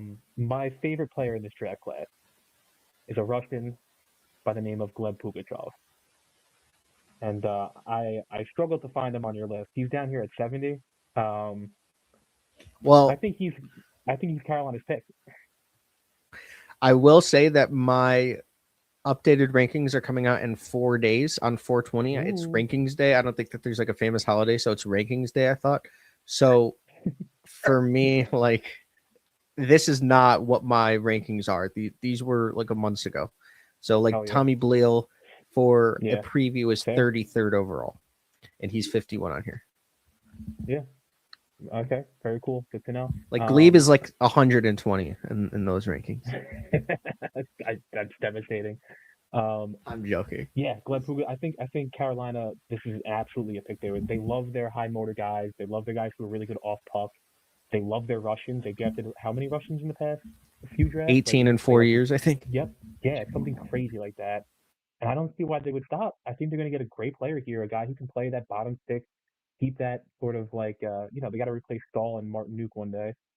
And he could be that guy to play a third line, heavy check. He's a heavy tier in this draft class. I have a McKean's article coming out on him soon. He's awesome. He's incredible, and I think Carolina would be very lucky to get him here. And then we're back to St. Louis. William Hawkinson's still on the board. They don't really need defense that much. But there's not a ton of like high upside forwards here. Maybe they go Nordmark. Hover, Ignatavicius is another one. Aaron Molson is a good offensive guy. Command is here. Maybe Command. People have been high on him. He's a solid like middle six center, good defensive game, good in transition, like just good all around guy. I don't really see him leaving the first round. He's got the size, he's got the the skating ability. Just a good middle six guy, role player. All right. Mr. Irrelevant, final pick of the draft. Final pick of the first, and I'm going with my guy. And I was going to say the same thing as Mark, that I had a bone to pick with Don, and then he just broke the news that he has him ranked quite higher. But one of the most underrated guys in this draft, I know I've said that a few times, but this guy by far, Tommy Bleal. I love this guy. I think he could be one of the biggest steals in this draft. Knock on him is he's small, like every other defenseman that's under 6 foot. He actually got remeasured and is like a half inch shorter than 6 foot now. I think he's like 5'11" and a half with the latest updates. Really good player, offensive upside. I feel kind of just he went a little under the radar. There's a lot of good players on Moncton, so I think a lot of scouts that went to go see other guys were like, oh, who's this kid? Because he just started popping up draft rankings over the last month or two. But really high on Bleal, just a really solid all-around player, and I think he has the offensive upside that he'll be able to produce as a defenseman in the NHL. So I think it's a great pick for Ottawa. Ottawa that wasn't even supposed to have a pick, if you turn it into a player like Tommy Bleal at 32, I think that's great for them. And if I was in their position and he was on the board, that would be my pick. So Tommy Bleal, steal at 32. You love Tommy here. You love him. All right. Don, do we want to get into the Don, Discord Don's questions? muted. Yeah. Yeah, sorry, I was muted. Yeah, let's do the Discord questions. Just throw them out there, then we can while you're getting them, we can go into some of the questions. I'm ready. Wheelers and dealers. Go All ahead. right, do it. All right. So these are from our Discord, our IslesHouse Discord. You can come talk prospects with me, the prospect Don and Mark. We're basically in that prospect channel all day when we can be. So a lot of fun chat if you guys want to head over there. But anyway, first question is from our guy K-Mac. Out of the following group of draft forwards, Hemming, Novotny, Hermanson, Nordmark, and Suvanto, who has the best chance of being a top line guy? I have my answer. I'll let you guys go first. Hemming, Oliver, Savanto, and who? Novotny? Hemming, Novotny, Hermanson, Nordmark, and Savanto. Hemming. Hemming as well. I think Hemming's a dog. I think Hemming's going to be a really good pro. He kind of reminds me of Brady Martin light. I think he might be the Brady Martin of this draft. Where come draft night, it's like boom, he's 6th overall or 5th overall or whatever. Like I think he's there. Yeah, that would not surprise me. I've been saying that. I think we actually see this draft very similarly based on how we've talked about it, and we haven't really talked a lot, but just based on what you're saying, I agree. Mark, who do you got? All these guys as I see all these guys as second liners. I think. So which one takes the step? Hemming most likely, but I'm going to go with Novotny here to be a little different. I think he can fill that top line complimentary, be a dog in the corners, be a finisher, set guys up from the wall. Like I think he can fill that third line complimentary role if you need him to be. I don't know if he's really going to get there, but if I had to pick one of these guys, I'll take a swing on him. All right. Thomas Boyle. Are there any right-handed defensemen in this draft that could be NHL ready next season for the Islanders? Do you see the Islanders drafting another forward or a right-handed D-man? I mean, they're not going to pick high enough unless it goes like this lottery and they get third. But even Chase Reed, I don't see Chase Reed in the NHL next year. Chase Reed's not even going to play at the. Chase Reed's not playing in the NCAA next year either. I think he's going back to the Sioux. He's taking like the Cale Makar style route almost. Yeah, he's going to take his time. Yeah, which is good. I think he needs. I think that's good. I like that. I like when guys do that, to be honest. But let's go to the second part.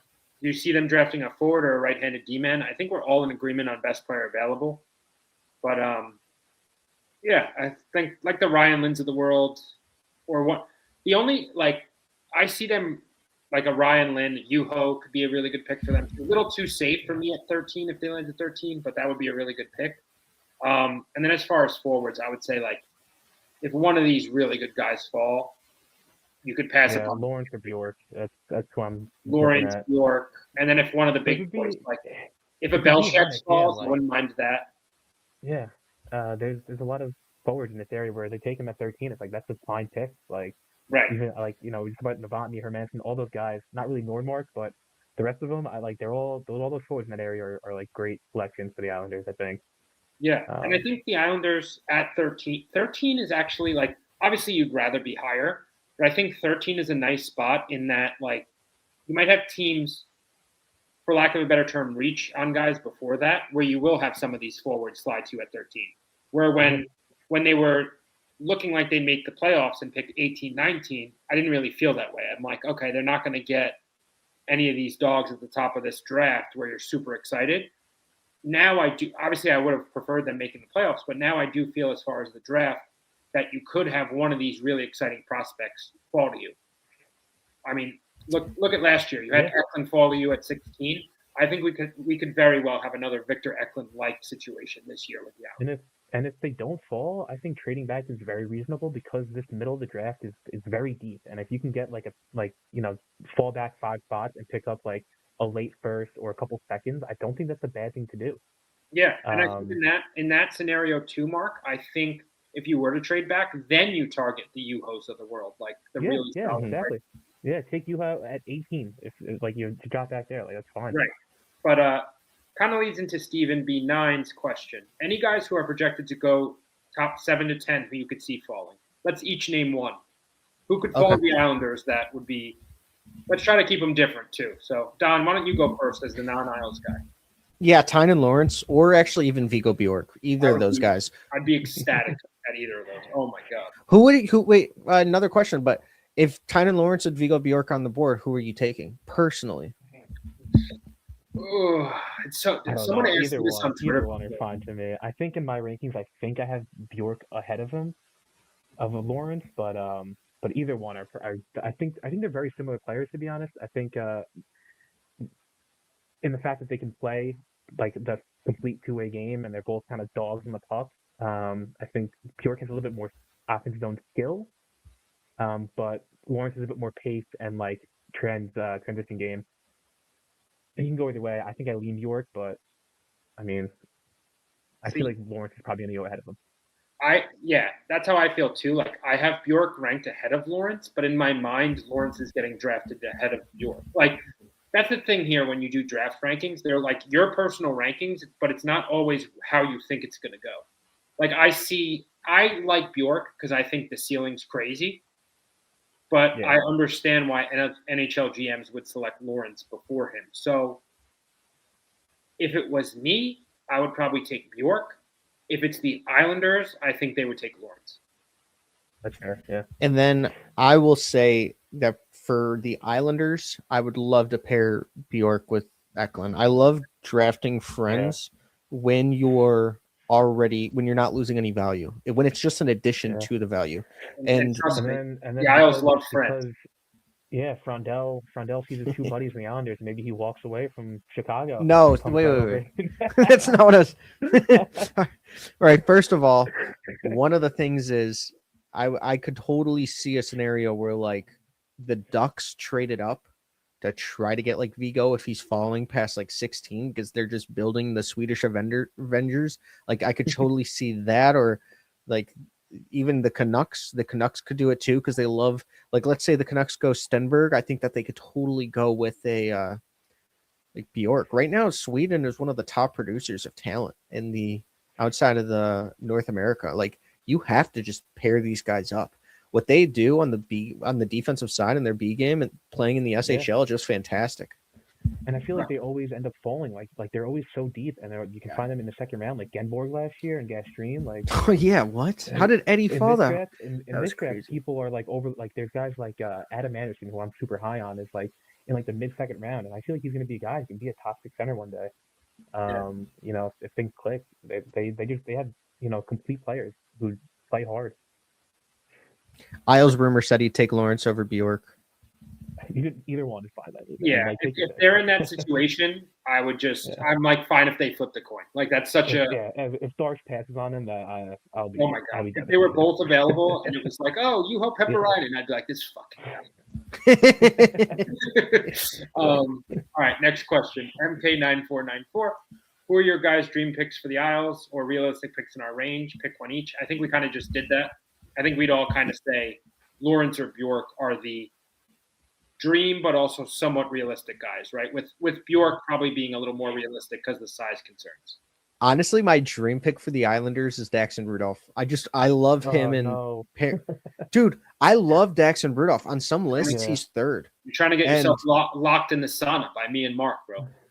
Well, let's say Vigo Bjork is gone. Let's say Lawrence goes to the Devils. I'd rather the home run swing with a Ryan Lind, to be honest, than a Rudolph personally. Yeah, but Daxon Rudolph might have more upside. We don't know. Maybe at this point. I worry. I'm really worried about Daxon Rudolph's game translating to the NHL. That's really it. His skating stance. He's very upright. His knees don't bend. Defensively, he's soft. He's passive. It's not the type of player that I personally like. I know there's people who like those type of guys.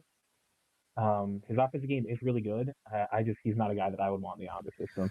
It's like an old NHL, like a Garth Snow pick. Like, oh, the guy with size that if he perfectly pans out, everything's great. Like it's very points and like a Ryan Pulock-esque type guy. Like That's kind of like his skating's kind of reminds me of him. Like as you said, stiff, upright. Like to me, that's like that's kind of what Cole. And I like Ryan Pulock, and he's had a very good career. But that's kind of what has always held him back from going to that next level as a defenseman. Is that upright stiffness in his skating, and his off like even offensively, I feel like he never came all the way around because of that as well. And that's kind of my comp for Rudolph, and it's not a bad thing. Like if you get Ryan Pulock in the mid to late first round or top 15, 20, it's a great pick. But I just don't think he's right for the Islanders either. But you guys ready for if I roll through more of these because we got a good amount more. Yeah, we gotta get through them. From Robert, who is your Ben Kindle type player of this draft? Someone who might not be a top 5 to 10 pick, but you're high on, and he could step on an NHL roster and make an impact earlier as soon as next year. I don't know if there's anybody who can step right in. What about Smith? Smith, but I don't think he's like a Ben Kindle. That's not in the same range. Yeah, he's going to go earlier. He's going to go too early. Yeah. I'm trying to think. Like Wyatt Cullen, maybe? What about a Hemming? Hemming play? Hemming might. I think he needs another year, though. He didn't. I do too. But wouldn't everyone had said that about Ben Kindle last year? Like, who would have thought Ben Kindle would be in the NBA? No one would have thought, Well, he's too – I was going to say Malhotra maybe, but he's too high to compare to, like, Kindle. Yeah. Maybe, like, Herbert or Klepov. Yeah. I'm realizing that we didn't draft Klepov in our mock draft unless someone did that. No, someone – I did. Yeah. I did. Oh, okay. I missed that. Sorry. And I have the GM builder up, and I know I need to put more prospects in. But I'm just continuing to do that on the fly. But if Vigo Bjork was the selection, where do you think he would even slot in? Like you would have Barzell, Bo Horvat. Well, I think he's signed for 2 more years in Sweden, so you don't have to worry about that immediately. Yeah, but I think he's gonna probably try to leave now. That what's going on right now. I don't know if you're seeing any of the news. He could if he has enough pro years under his belt. You put him right in Hamilton with all these other prospects. Let him center down there, and then in a couple years he could. The center situation now is not going to be the center situation in a couple years. Like if you draft Vigo, obviously now you're basically committed to Schenn for the next couple years. So I think you have Schenn playing for 2 more years with the Isles, and then Vigo hypothetically would replace him. I have no idea the lines, but I'm just like randomly throwing these guys in. Wait. Palat's not very good at the wing until he's ready to, play that NHL center role. But if any of you guys like to build, he could honestly be with Barzell or Bo Horvat. Does this look anything like what the lines look like, guys? Honestly, our lines went into the blender like every game. It felt like towards the end, so I don't even want to look at that. It's like, yeah, sure. I don't even want to look. I'm disgusted. On the site that I'm sharing, if you guys go back to the StreamYard, it's like Matt Barzell, Bo Horvat, Braden Schenn as the top 3 Cs. I honestly, Padjo. Moore came in and put Barzell back at C when he was playing mostly wing prior. So, yeah, it looks about right. Then Vigo Bjork next to Bo Horvat or Barzell, you think? Vigo, listen, we're taking our time with Vigo. Don't sleep on Vigo because it's going to take like 2 years. All right. I'll put him here. Anyway, new Mike's question. When you evaluate prospects in developmental leagues, what do you try and look for? What speaks to you that can translate to NHL level play? Yeah, I'll take the first stab at this. Skating is one of the biggest components. You need to be able to skate. You need to be able to have really good hockey IQ. And I think that if you're on the defensive side, like being an elite defensive player or above average defensive player is better than being an above average offensive player, because it's a lot harder for defenders to learn the defensive side of the game than the offensive side. And I think that you need to also look at what they're doing away from the puck, because like Shane Malloy said during the Art of Scouting book, that's an incredible book, and there's going to be a new one coming out soon, is that one of the things that you need to realize is that players only have the puck on their stick about a minute or a minute and a half every game. Obviously, if you're like a Patrick Kane in his prime, or Nikita Kucherov, you could have it for 2.5 minutes. But at the same time, you need to provide value away from the puck. So it's not all about skills. You got to go into the dirty areas. Look if the players are skating, going to the center of the ice or middle of the ice to skate and not be afraid. I think that was one of the things you saw with Victor Eklund. He was never afraid to get into those dirty areas or around the net or even in the middle of the ice. He was never afraid. And he also play drove a lot. So he was the play driver on Anton Frondel's line. Like, I don't know why I don't even know why he fell. Like, that doesn't even make sense. It actually makes me I angry. had him at 4 last year. I had him at 4. I could not believe he was at 15 for the Islanders. It was crazy. And I think I told you this last time we recorded, Don. They have like a docuseries following the Islanders. And the first episode was like the draft where they took Schaefer. And it shows their draft room because obviously this year was the year where like they weren't at the draft. They had a war room where they all prepped and made their picks and whatever. And they take a look at the room. And the head scout is like, I can't believe this guy just fell to us.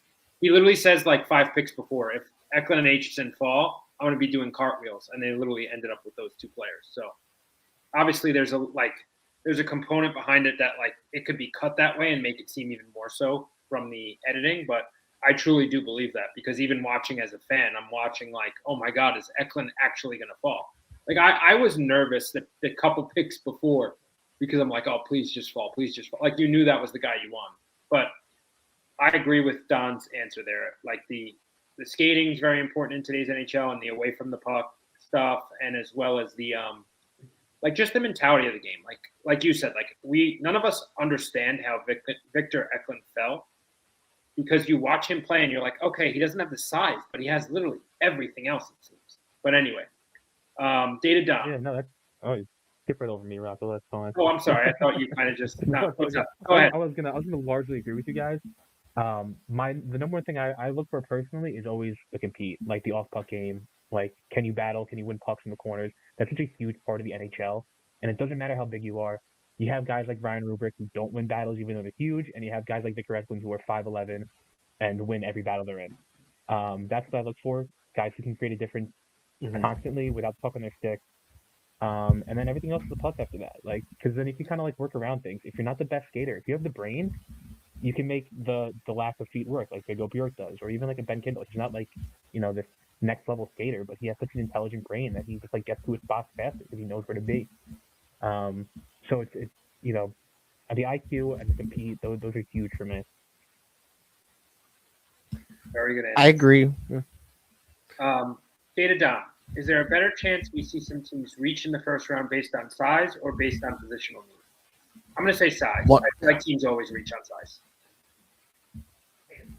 And I'm going to say positional need. You think teams reach because of need? I mean, there are definitely teams this year that like there's definite need. Like a San Jose, I could see reaching on a D, but I also think like where's San Jose slotted to pick? Like 10, 11? Yeah.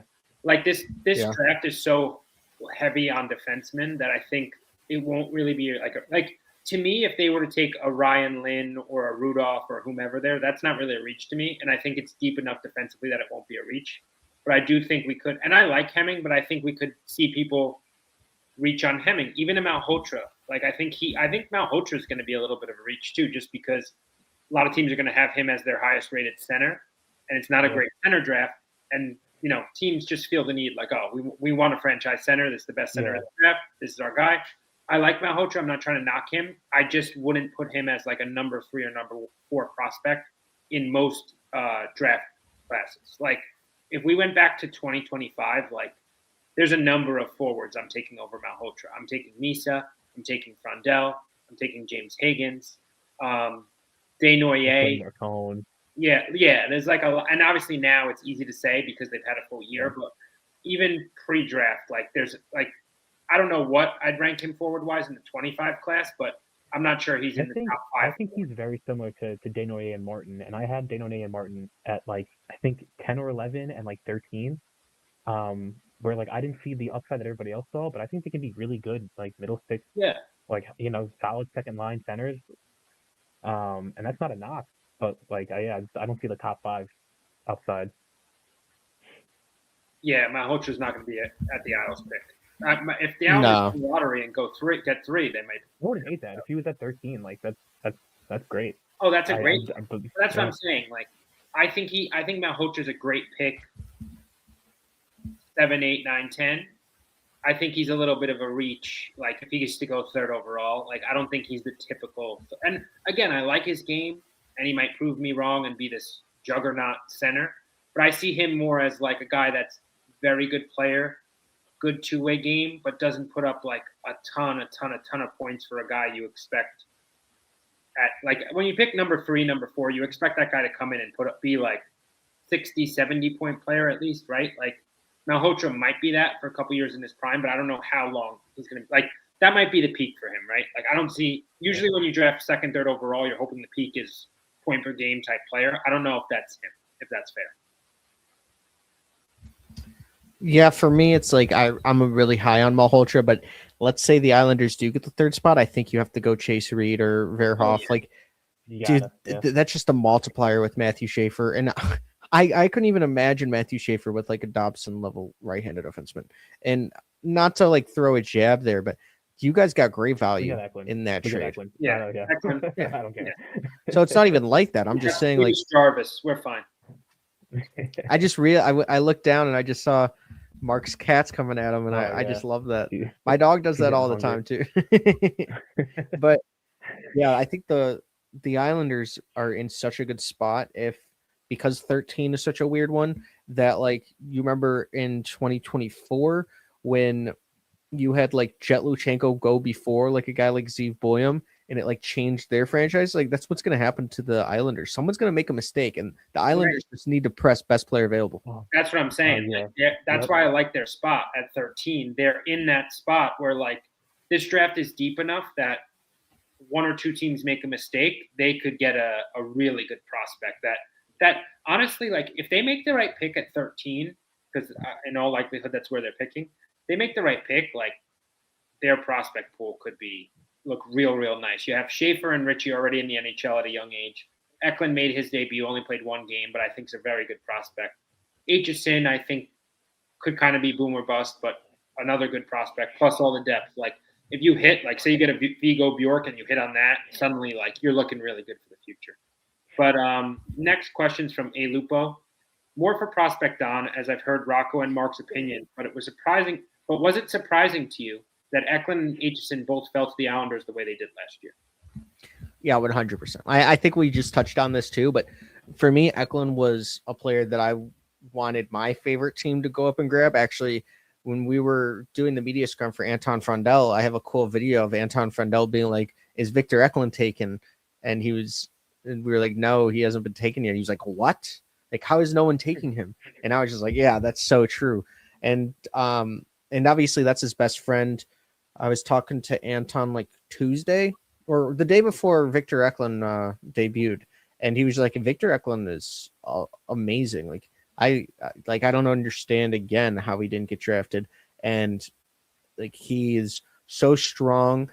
He's tough to play against. He made me better in practice. Like they've played together so many different times. Like that's a guy that's going to elevate at any line he's on. And if you get him a playmaker around him, that's two playmakers. Like, dude, I would just say any team that didn't get Victor Eklund, no matter even if Aitchison makes it, because I do think he will be a solid like third, fourth, fifth, or sixth defenseman, whatever it is. Like you still like got great value with Eklund because you get rid of the contract, you get younger, you get Matthew Schaefer, who's better than Dobson anyway. So you didn't really lose much. And like Eklund should be on the NHL roster the entire year next year. I'd be surprised if he wasn't. Give him every opportunity to succeed. I think he will be. But yeah. Since that was specifically for you, next question from David S. Who is each of your guys' ideal player who is realistic at 13 for the Isles? I think we kind of all answered that. I think we'd all agree. Lawrence or Bjork, ideal if they fall, and then if they don't fall, like a right-handed defenseman. Don said Daxton Rudolph. Mark and I think more like the Ryan Lynn type players, I believe. LJ Hick, what do you guys think Smith's offensive outlook is in the NHL? Albert. Early in the year, man, he was looking impressive. And he kind of plays a sort of like Levchinov style where it's like cowboy hockey. I know people compare it to like Brent Burns even.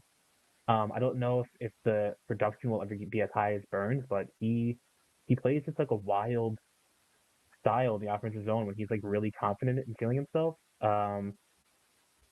Yeah, man, I've seen him attempt Michigans in the Liga. Like I've seen him, like who does that as a defenseman? Right. He's green goalies multiple times, like every game that I watch of him. At least early in the season. At towards the end of the season, though, he started working on his defensive game. Points wise, maybe like half point per game, maybe a little bit more than that. If he hits, like if the offense really clicks, he could be like 55 points. Would not be out of the question in like 1 year. Yeah, I like him a lot. Yeah, I agree with Mark. Like half point. You took the words out of my mouth. I was gonna say about half point per game. And I'm not trying to undersell his offensive ability. It's just like the NHL is tough for a defenseman to put up It is. big time It points, is. right? So like half point per game, saying that about a guy pre-draft is like pretty high praise. So I agree with Can you say the name again? I could not hear what you said. It that. Oh, broke up. Smith. Sorry. Mitch. Oh well, okay. So Smits is really good physically. He's going to give you that in spades, but at the same time, he's not gonna. I don't know if he projects to be a guy that gets 55 points. Like I would be surprised, but at the same time, he's also playing in Liga and DEL in Germany in the professional league, and then he played with the Latvia in the World Juniors and Olympics, and he looked fantastic. So he's not afraid to play against men. I think he's actually the most NHL ready defenseman in the entire class. So I would say 40, 45 points would be it. If he got 55, then that's the reason you take him at 3. Early in the year, he was crazy offensively, like just doing insane stuff. But he really dialed it back as the year went on. So I feel like it's in his game to be able to pull it off. Like it wouldn't be crazy. It definitely is. He has great Yeah. hands. If you see what he does, he can flip the puck on his stick really quick, like a not a Michigan, but he could do a lot of things that you don't actually think he can do. But when you watch all the videos, it's like, wow, he just did that. And it's just really interesting stuff, but he doesn't show it. It's just these flashes. He's so Yeah. key. Yeah. Next question's from K-Mac. Everyone's thought on Maddox Desjardins. Seems like a fast riser and could be a viable pick at 13. Also, I love the reverse hits he throws. K-Mac's been obsessed with Desjardins in the past 2 days. Yeah, but you know what? Like, he is a riser. Yeah. I mean, we got a long way to go, right? Like, we're discussing the draft. What are we, 2 months away? Like, a lot changes between now and then. I have a ticker going down. 71 days and 19 hours, 4 minutes and 27 seconds. All right. Malkin days away from the draft. It's like, I don't think it's impossible that day of the draft, maybe we take Desjardins and we're not upset about it. Like, he's rising that quick. Like, he's kind of like Cullen, where he's coming up and maybe it's not going to stop. Like he's big. I think he's got a really good shot. He's got one of the best shots in the class. Yeah. My thing is though, like when I watch these guys and I watch some tape, like I kind of struggle with the Q. Like how is that going to translate? You know what I'm saying? Like he looks great over there, especially, rising now. That's my only thing. Like, and it's not fair to him because the league you play in shouldn't really hurt your value that much. But something to consider, though. Yeah, you got to consider it, right? Like, is he looking this? Like, that's my thing, and I mentioned it before with Tynan Lawrence. He decided to go to BU about halfway through the season, and now he gets harshly critiqued for it. Like, if Desjardins was in the NCAA, would he be rising like this? Like, that's sort of the questions that run through my mind. You know what I mean? So, I like him a lot. As of right now, whatever the date is, April 16th, I'm more comfortable in the 20s with him. But again, come draft day, I wouldn't be surprised if he goes 13th or you never know. Like, he's one of those guys too, like we talked about before. Oh, someone reaches and then Bjork or Lawrence could slide to the Islanders. Like, this is a guy that maybe he's one of those guys that a team reaches on, and we get one of the bigger names dropping. Yeah, could not have said that better myself. I could totally see that. I agree. Yeah, he's big, he's physical. Teams love that, and he's the growth curve shot up towards the end of the year. So, and that's another thing that NHL scouts tend to look for. And the again, lotto. yeah, I have. Oh, Go ahead. so I just like some concerns with him is just like sometimes there was effort issues. And like again, the Q is a really defensively very soft league. It's not that physical. There's no structure whatsoever, and it's not hard for like talented players to just weave through guys. But like if guys are pressured faster with like less time to think, will they be that successful? And that's where it's like we got to see this kid play at a high level competition somewhere, like college or I don't know. Yeah. You know who it almost reminds me of, and Mark, you'll know this one because it was a bust for us, but like, not that I'm not trying to compare him to this player, but I'm just cautious because of this type of player, and there are many. But I think of Michael Del Cole, who was just like a bigger guy in junior, had a great shot, was able to get it off in junior, wasn't the best skater, but big body who can shoot. And he went, was it 4th or 5th overall we took him? 5, yeah. 5. Yeah, so we took him high, and then he never turned out to be that guy they were hoping for. And I'm not trying to say Desjardins is going to be that, but that's where my concern comes from. Like a player that's a big guy in junior, but then when it comes to playing against bigger competition, you're no longer the biggest guy, and then you struggle. Like I keep saying this. I just want to see all these guys in the send everyone to the NCAA, and then we could really evaluate. It's a great league, man. It's a phenomenal place to play hockey. Yeah. Okay. Next question from SP. Ryan Lynn Sealing. What do you guys think? I don't know if he's ever going to be a top 2 guy. Maybe like a second pair, like puck moving, solid defensively type of player. Power play 2 is a potential. Yeah. Yeah, I see.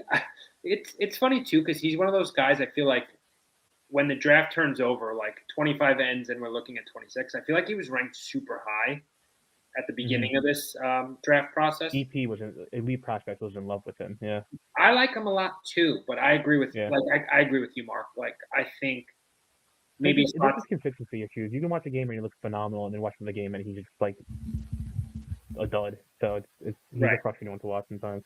Right, but that's part of the development process. So hopefully you can clean that up. I agree. Like, could be a really nice second pair guy with some offensive upside. And again, I like him for our Isles, and I think he would be the perfect you have Schaefer power play 1, he's power play 2. You probably separate them. They wouldn't be on the same pair. They'd be separate pairs. Like he brings that offensive upside. And although he's not the tallest, and Don, I think you'd agree with this, he's not like a slight build. Like he's looks like pretty strong to me, Lynn. I think he gets this image that he's small. He might not be the tallest guy, but he's got like a build to him. He's not like he's not one of these super skinny light defensemen. Like he's a strong guy. Yeah, I actually said this today, and it's one of those things where he is kind of thicker like a Connor Bedard, and not his legs. He doesn't have the tree trunks, but he's actually like his frame is a lot better than what you would think out of a 5'11" player, and he's more stocky. He's not fat whatsoever. It's like I think he's built, and I actually really like that. I think that he can continue to add on the muscle as well. But this is a player that's not going to play as a 5'11" defenseman. If you look at some of these other guys that were on Central Scouting's list, like even Tommy Bleal and Xavier Villeneuve, they're like in the 160s. I think he's in like the nearing 180s. So there's just a difference. That's 20 pounds. I mean, so 20 pounds could go a long way. But in my opinion, like this is a guy that actually is like a player that doesn't have the speed for his size. It's not like a 5'11". He's going to blaze you out there. I think that he definitely needs to work on his acceleration a little bit, but he's a fine skater for sure. And his edge work is good. But at the same time, it's just not like when you look at those 5'11" players, you're like, oh, he must be a Lane Hudson type of skater. And he's just, or Quinn Hughes, he's just not that. So he's a different type of 5'11". Yeah. And I think it's actually going to help him. Yeah. All good stuff. Second to last question, I believe. Chris G, what's a realistic expectation for Cole Eiserman next year? I think, similar to Nick Lardis. I'll say that. Yeah, and I think, if I'm not mistaken, Don, I was actually going to say that. I think I would expect most of the year in the AHL. I mean, granted, he could have a big summer and then he challenges for the team, whatever. But I think that's Eklund's spot to win. Like they're going to leave that one spot for Eklund probably. But I think Yzerman, it's a good thing if most of the year next year he's in the AHL, and then potentially towards the end of the year, or if there's like a good amount of injuries and hopefully he's playing well, then he could get the call up. Like I think he's kind of a late season call up candidate next year. Like that's my expectation for him. And I don't think that's a bad thing. I don't think that's a knock on him. I think he just needs that because this is a guy many were arguing should have went back to BU for another season. I disagreed. I think he needs to round out his game, and he's perfect playing under Rocky Thompson for next season. But he's just got to fine tune his game. We know what his top skill is. It's scoring, it's shooting the puck. He has that. Now let's see the rest come around. And no better place to prep yourself for the AHL game with that same organization you're going to be playing for and learning their system. Just learning how to round it out defensively and wherever else. So I think most of the year AHL and then NHL maybe at the end. Yeah, I agree.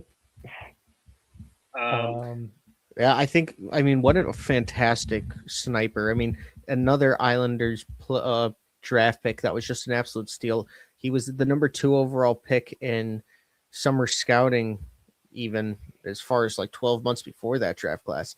And you're seeing what that draft class has become, but he is just an incredible player.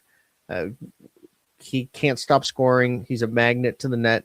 I think that he honestly could have a better career than a guy like Nicolardis too. I know it could be a heavy statement, but I think Cole Yzer. I mean, I don't know, but I think Cole Yzerman might be the better overall scorer shooter. I mean, his shot. Game. Yeah, but his shot, like, he's one of the best shots I've ever seen. I know a lot of Islander fans like to throw Wallstrom and Bellows out there, like, oh, same thing, whatever. Like, I think you could combine those guys in college, and they didn't score as much as Cole Yzerman. Yeah. Like Cole Yzerman's clutch. Yeah, Cole Yzerman's clutch. 2, he's got a better shot than both of those guys, and he's put up numbers at the college level. And one thing I also like about Cole Yzerman is he's got like a little nastiness in his game. Like he likes to hit.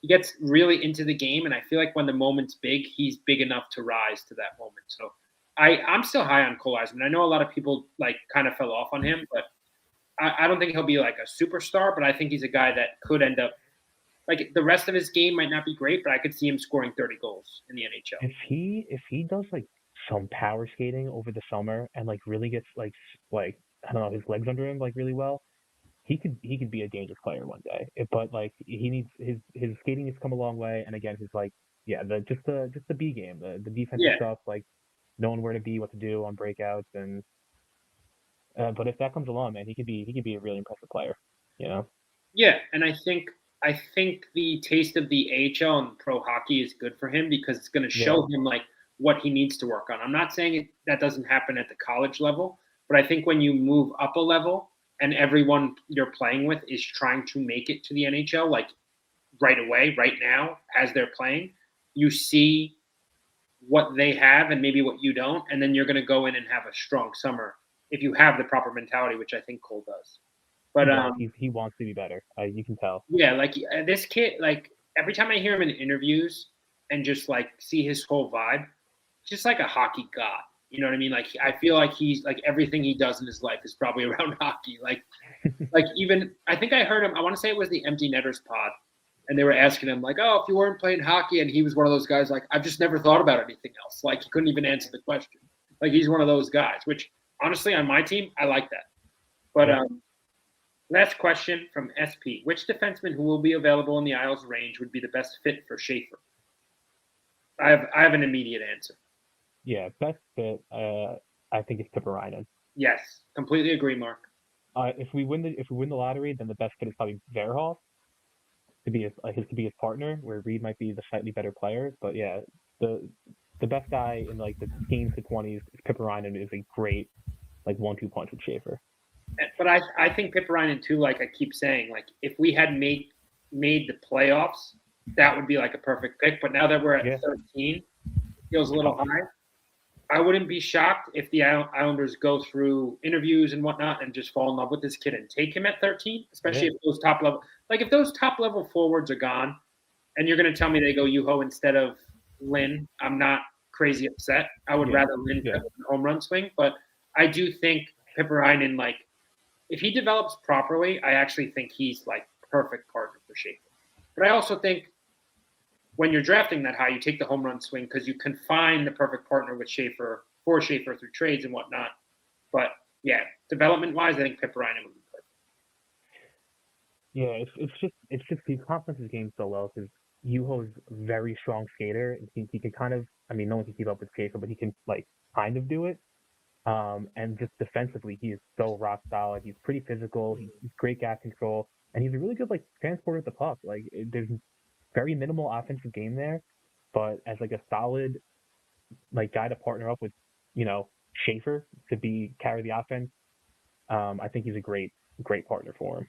Yeah, and I think if the Islanders landed him, once he does make the NHL, like they would be a pairing for the next 15. Like they wouldn't even think about splitting it up type of thing. I think they'd fit so well. No.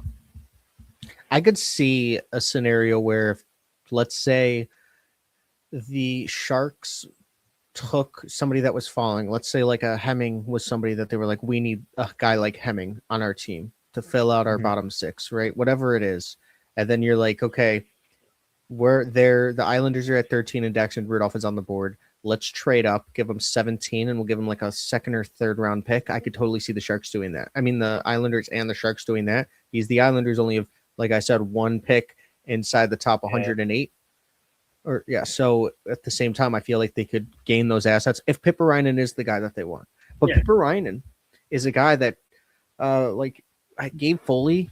We were on a stream, and I think somebody asked if Pipperainen had Miro Heiskanen upside, and I think that Gabe Foley said Esa Lindell is kind of like a good comparison for him. So you're getting a really good player with Pipperainen if he pans out. And Pipperainen is playing in Liga right now on one of the top teams. Like he's one of my favorite guys to watch this year. Just a really solid defensive player.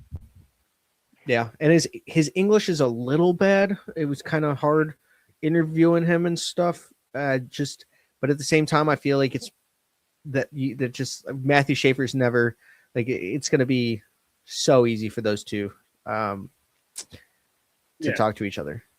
Yeah, I think the Duolingo days go a little quicker if you could play with Matthew Schaefer. So yeah, in case he'll be all right.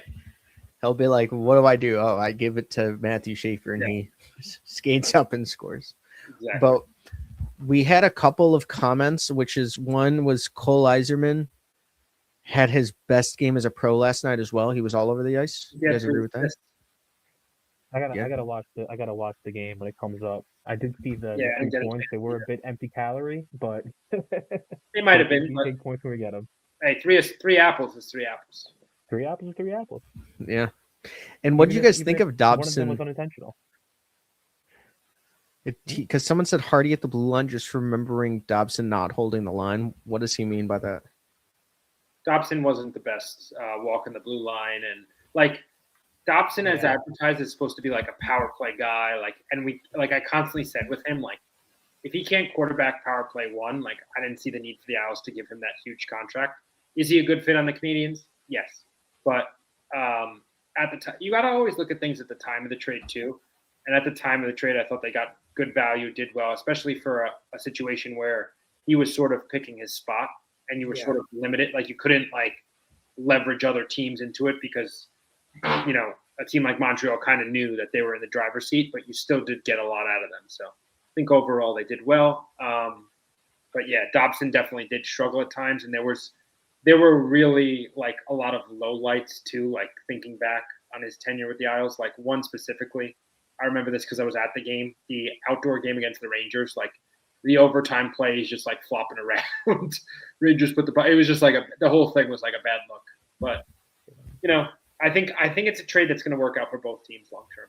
Yeah, I always liked Dobson as a player, but he was prone to big mistakes at horrible times, and it can definitely be a bit soft defensively. So maybe that's meaning that Hardy at the blue line is he was very soft. And also would follow pucks at the blue line in the offensive zone as well. So I didn't mind the trade, especially since we got Eklund out of it. Heineman's been a good player. Aitchison, we'll see. breaking records in the OHL. But yeah, I think we just want like a more solid, less mistake-prone guy on the defensive end. And can I get your predictions on when you guys think the Islanders will win the Stanley Cup? When? 20. 30, 32, 33, 34, something like that. Really? Just think once that? before I leave this earth, please. I mean, look, so there's a chance if Darce plays his cards right, where in like 3 years, like you can hit like Barzal, Horvat, Richie, Eklund, Schaefer in their prime. 3 years. Even guys like Holmstrom, like Heineman, like you can really peak in 3 years if you play your cards right. But yeah, 3 years you really gotta 3 years if you hit for example 3 years if Vigo Bjork drops and you absolutely Yeah. hit out of the park with it, then it could be 3 years. But even you need a lot of lucky luck. moves, like, You need a lot of luck. you can retool quickly. You can, but you need to make smart decisions, and you also need to get lucky. Like to me, if you land a Lawrence or a Bjork in this draft, it's a great thing, and kudos to the staff. But it's also like you got lucky; they fell there. They shouldn't have fell. I think ideally it's 3 years. If you don't do it in 3 years, then you're looking like 7 or 8, like to really like build because that's like then Bo and Bo and Barzell are gone. Probably Sorokin's gone, so you have to like really figure out the whole new offense, high end guys. It's becoming the question with the Islanders, and we discussed this in the Discord a lot. Is like, can you win with your veteran core being Barzell, Horvat, and Sorokin? And we know those are Sorokin's one of the best goalies, but no discredit to Horvat and Barzell, but they're not exactly like the top of the top forwards in the league. So is it enough? And if a young prospect like Schaefer can't supplement them enough to make it work, then clearly you have to change it up. So that's going to be the interesting part for the Islanders over the next couple of years is if you're not good, yes, it might be good for you to draft and develop and get these players, but if you're not good, what happens with these guys? Do they want to stick it out throughout their prime with a team that maybe needs to retool / rebuild, whatever you want to call it a little bit? So it's going to be an interesting couple of years, but I think basically no matter what, because you already landed the star player in Schaefer, it's looking like a bright future. And I wanted to get your opinion on this, which Kyle Davidson just signed a multi-year extension, but would you have, if you're rebuilding a team, do you want to do what the Blackhawks did or kind of retool kind of like the Islanders did? So here's the thing. To do what the Islanders did, and this is where when I was talking about luck before, this is sort of what I meant. Like the luckiest of all was getting Schaefer, right? Like winning the lottery, getting Schaefer. Like the way that Hawks are, like if you become like the Sharks, I think it's more beneficial. Like you hit on enough guys, and then you have this whole group of young players that are just ready to go together. Like that's how the Hawks won their cups, however many years ago that was with Taves and Kane. Now, like they were like I remember the Hawks when I was young, just being like, no disrespect, but they were atrocious, as were the Islanders. But the Hawks just were atrocious, bad enough that they won lotteries and got Kane and got Taves, and they built it that way. But the thing is, and even with Chicago right now, Don, like now you have Bedard coming off the ELC, going to need a new deal. And like he hasn't played in the playoff game yet. The Hawks haven't even sniffed really the playoffs yet. So like how much longer can the Hawks go before this thing starts getting frustrating and you really have to make all-in moves to try to be good? So like it could work either way, but I think it just depends on the GM and the GM doing the right things, right? Like if Darsh has an opportunity to make this work, and that's why I don't like the Shen deal, because like to me the Shen deal was too much all in on now, where you have to have you're living in the now, but you have eyes in the future. So like if Darsh comes and fixes some of these mistakes this summer, and what I mean by that is dealing and getting more futures and whatever else, I'd rather be the Islanders. But if Darsh continues to double down on this core that maybe isn't enough, I'd rather be in the Hawk situation. So to me, it's like it's not a matter of the team, but more of how your GM operates it, if that makes sense. I think if you want to look for like sustained success, you need to land top 5 draft picks and build like a 3 superstar core. But depending on your situation, if you want to do a quick retool, like almost like the Capitals, like when they won their cup, like you know, it was, I think it was post Cup where they were just all of a sudden contenders again after like people thought they fell off. Like you can do something like that and like be competitive. I think that's fine and take a swing at the cup. But if you want sustained success, I think you really got to grit out some hard years and get lucky with the lottery and nail some top draft picks. So I mean, Do you I kind think- of lean for the full rebuild belt, but I know no ownership ever wants to do that. So Do you think that the Blackhawks or the Islanders are closer to Stanley Cup? depends on what the Islanders do this offseason. I think I'm just gonna say I watch the Isles more, so I don't watch the Hawks enough. But I just think Isles because like you have the young stud in Schaefer, and if this does go south, you do have enough talent that at least when you trade those guys off, you're going to get like quality pieces. Like even I look at it now, like Mark just said, depends on this offseason. Like if you want to go and trade an Adam Pelech, who's to say you don't get a very good prospect in that deal versus just simply a draft pick? And yeah, like Frondell's a stud, and let's see where the Hawks pick too. Like if the Hawks get McKenna, then suddenly He's going to be a superstar, like, and he already is. But like he really is phenomenal. It's really with them. If the defense can come along, if they can like fill in that depth, they have plenty of in their pool. So I think they'll be contenders one day.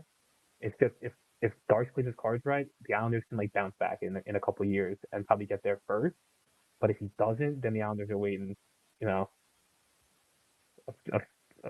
good at least 6 years, 7 years. Listen, I've said this before. I've made this comparison, like with the Islanders. So you got Schaefer number one, right? And then you played pretty well, and you could have made the playoffs. You missed out. Not every team that becomes a contender through draft and development has like consecutive first overall, then the next year you go 3, first overall, then the next year you go 2. Like I think of the Colorado Avalanche. They got McKinnon, I believe, 2012, number 1 overall. And then I think it was 3 or 4 years later, they ended up getting their other franchise player in Makar. I want to say 4th overall. So it's not always like 1 year, next year done. A bigger gap there.